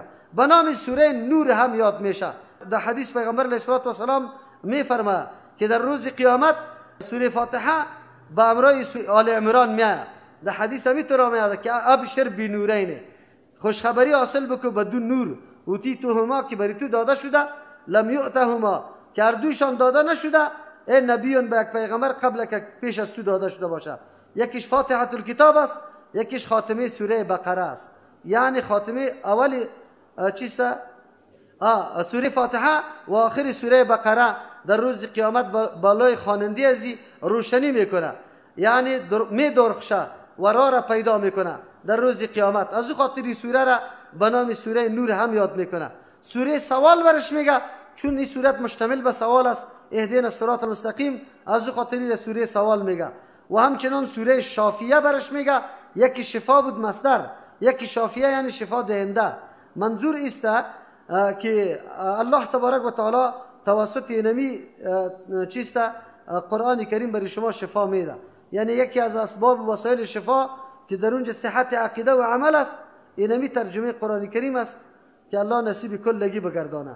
این بود نامهای سوره فاتحه که 22 نام بود. این نامها خودش دلالت بالای فضیلت و مقام و منزلت سوره فاتحه میکنه، چرا که هر چیز که نام زیاد داشته باشه فضیلت زیاد هم داره. مثل سوره اخلاص واری هم 22 نام داره پشت سر میاد ان شاء الله. این سورت از او خاطر اهمیت خیلی بسزای داره. سوره فاتحه اهمیت دیگه هم داره، چون که در نماز خوانده میشه. در هر رکعتش باید هر مومن مطلب و مقصد سوره فاتحه را یاد داشته باشه و بدانه که سوره فاتحه چی مقصد و غرض داره. ان شاء الله اینا باز شروع میکنیم در تفسیر. سبحان ربک رب العزة عما یصفون و سلام علی المرسلین والحمد لله رب العالمین. دعا میکنیم که الله تبارک و تعالی و شما را توفیق مزید نصیب بکنه در فهم معانی قرآن کریم و تطبیق عملی قرآن. در همه رشته های خدمت قرآن کریم الله ما را محروم نسازه. الله کسی که در درس‌ها شریک میشه کل حاجت ها و مشکلاتشان نه الله برآورده بسازه و یار مصدر خدمت قرآن بگردانه. الله توفیق دعوت قرآن نصیب ما بکنه. همه مشکلات مسلمان ها را در سر تا سر جهان خصوصا از ملت مظلوم ما را الله مشکلاتش حل بگردانه. مجاهدین مسلمان در هر سرزمین الله کامیاب کنه. همه استراب و پریشانی را از ما دور کنه. ربنا تقبل منا انک انت السمیع العلیم. برای دریافت سلسله درس های تفسیر قرآن کریم توسط استاد ابو عبیدالله متوکل رحمه الله و شبکه یوتیوبی مولانا متوکل رحمه الله وارد شوید.